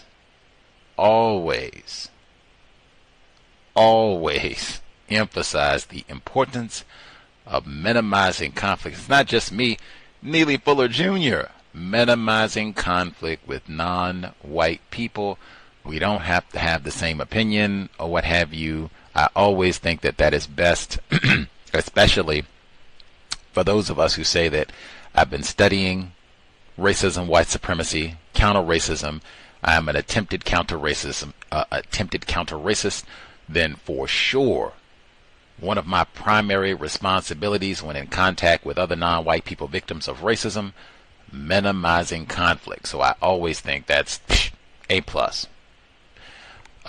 From that, that would seem so unethical and racist to say that, oh my goodness, you don't want to get no Negro males, that privileged black males. First, like, oh my God, that's the worst thing. And even she said a black male doctor said this. Now, you're going to have to give me the picture, because they don't even have black male doctors in this part of the world. So give me the picture and let me see who this dude is. That being said, we have spoke with black people who went through medical school and practiced medicine in this part of the world. You are indoctrinated with the system of white supremacy and white racist culture, and you do have non-white people who accept and end up practicing in the same manner. And I think I've heard lots of reports, some of you all maybe have as well, about non-white doctors, even some classified as black, who still are anti-black and discourteous and might even say something like that. That notwithstanding, I do not think there's any basis in fact that black dudes specifically are just loaded with, COVID-25 and syphilis and HIV, gonorrhea, everything that you don't want to get, Ebola, whatever. I do not think that there's any basis in truth, although there are, whole libraries of books detailing this exact sort of racism that, oh my goodness, the Negro male's got all the syphilis and HIV and blah, blah, blah. And we even had some of the guests on our program. Bad Blood is one of those books. We had the white author of that text as a guest on our program in 2013, where it's the same thought. And that was the racist trope at the time, that Negras have bad blood. And then they did the skits about the Tuskegee syphilis experiment, all privileged black males, long running. So, but either way, that is totally racist and unethical for someone to say, white or non-white, to a patient. Just, hey, now again, Think about that with COVID-19. They did all that talk about Nurse Rivers, man, and that's why black people in shape they are. Nah, man. Racism, white supremacy, right now, 2025. And again, Harriet A. Washington, medical apartheid, the dark history of medical experimentation on African Americans from colonial times to the present. Should be mandatory if you're classified as black. Not I'm black and I'm proud. I'm going to read medical apartheid. Whole book, even Nelson Mandela in the last chapter. Read the whole thing. Or listen, Catherine Massey Book Club. I posted that one yesterday too. We've read so much. We did a little overtime. If folks have thoughts on the, again, what I say, always minimize conflict. Minimize conflict. Sounds like you did a great job. And you shared your views on something that might have just been Black misandry, too. To be like, oh, my God, thank goodness you didn't get no nigger male sperm. Ooh, I mean, what? Come on. Anyway, we'll be here. Check social media for updates and such. Looking forward to being here. Middle of the week, get on the counter-racist grind for the summer. Really get on my grind about Buffalo. Oh, I do not want to go, but I had it presented this way. So, if financing was not an issue, if it was just go and report, you already went once, you made contacts, interviews, and all of that, is this important? Yes. So if it was not a financing thing, would you go? And I did have to stutter because I said, man, I did say I do not want to go to Milwaukee.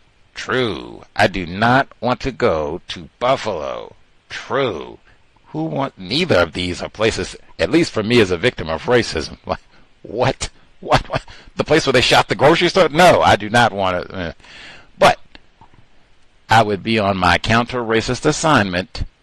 Suck it up. I still feel like I'm recuperating from. I even had someone say that to me like this week, like yesterday. Are you still recovering from Milwaukee? And I said, yes, I'm still recovering. Like, woo. Anyway, I would suck it up. I would try and see if I can do some more recovery over the next couple weeks. Maybe cook some good food, go to the plant nurseries, play with my monsteras a little bit. Woo. Suck it up. Make my plant plan so that they can survive my absence, and then get on the assignment. Who cares if you had a bad summer? This is important. I think that's what Dr. Welsing would say. Mr. Fuller too. So that did give me pause, but man, Buffalo, and for this, like, oh my God, to get the deal. I do want the details, but Jesus Christ. Woo! Tops. If people forgot, Tops.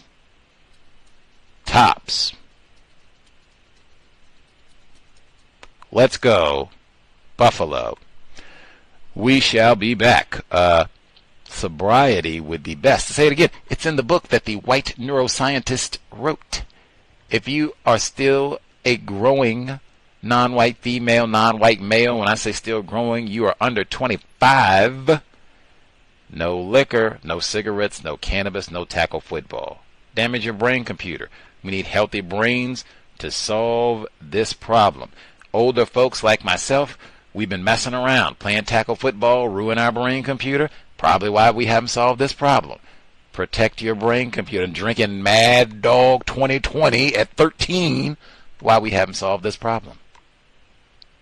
Don't be like us. Replace white supremacy with justice immediately. Creator, we ask, remind us to stop saying not all white people are racist. Stop name-calling people classified as black. Stop producing throwaway offspring to be raped by Mary Kay Letourneau. Stop gossiping. It has been time. Replace white supremacy with justice immediately. Cow signing out. Thanks all for tuning in. Nigga, you so brainwashed. I'm a victim, brother. Problem. You're a victim. Yeah. I'm a victim of 400 years of conditioning. Shut up. The man has programmed my conditioning. Even my conditioning has been conditioned.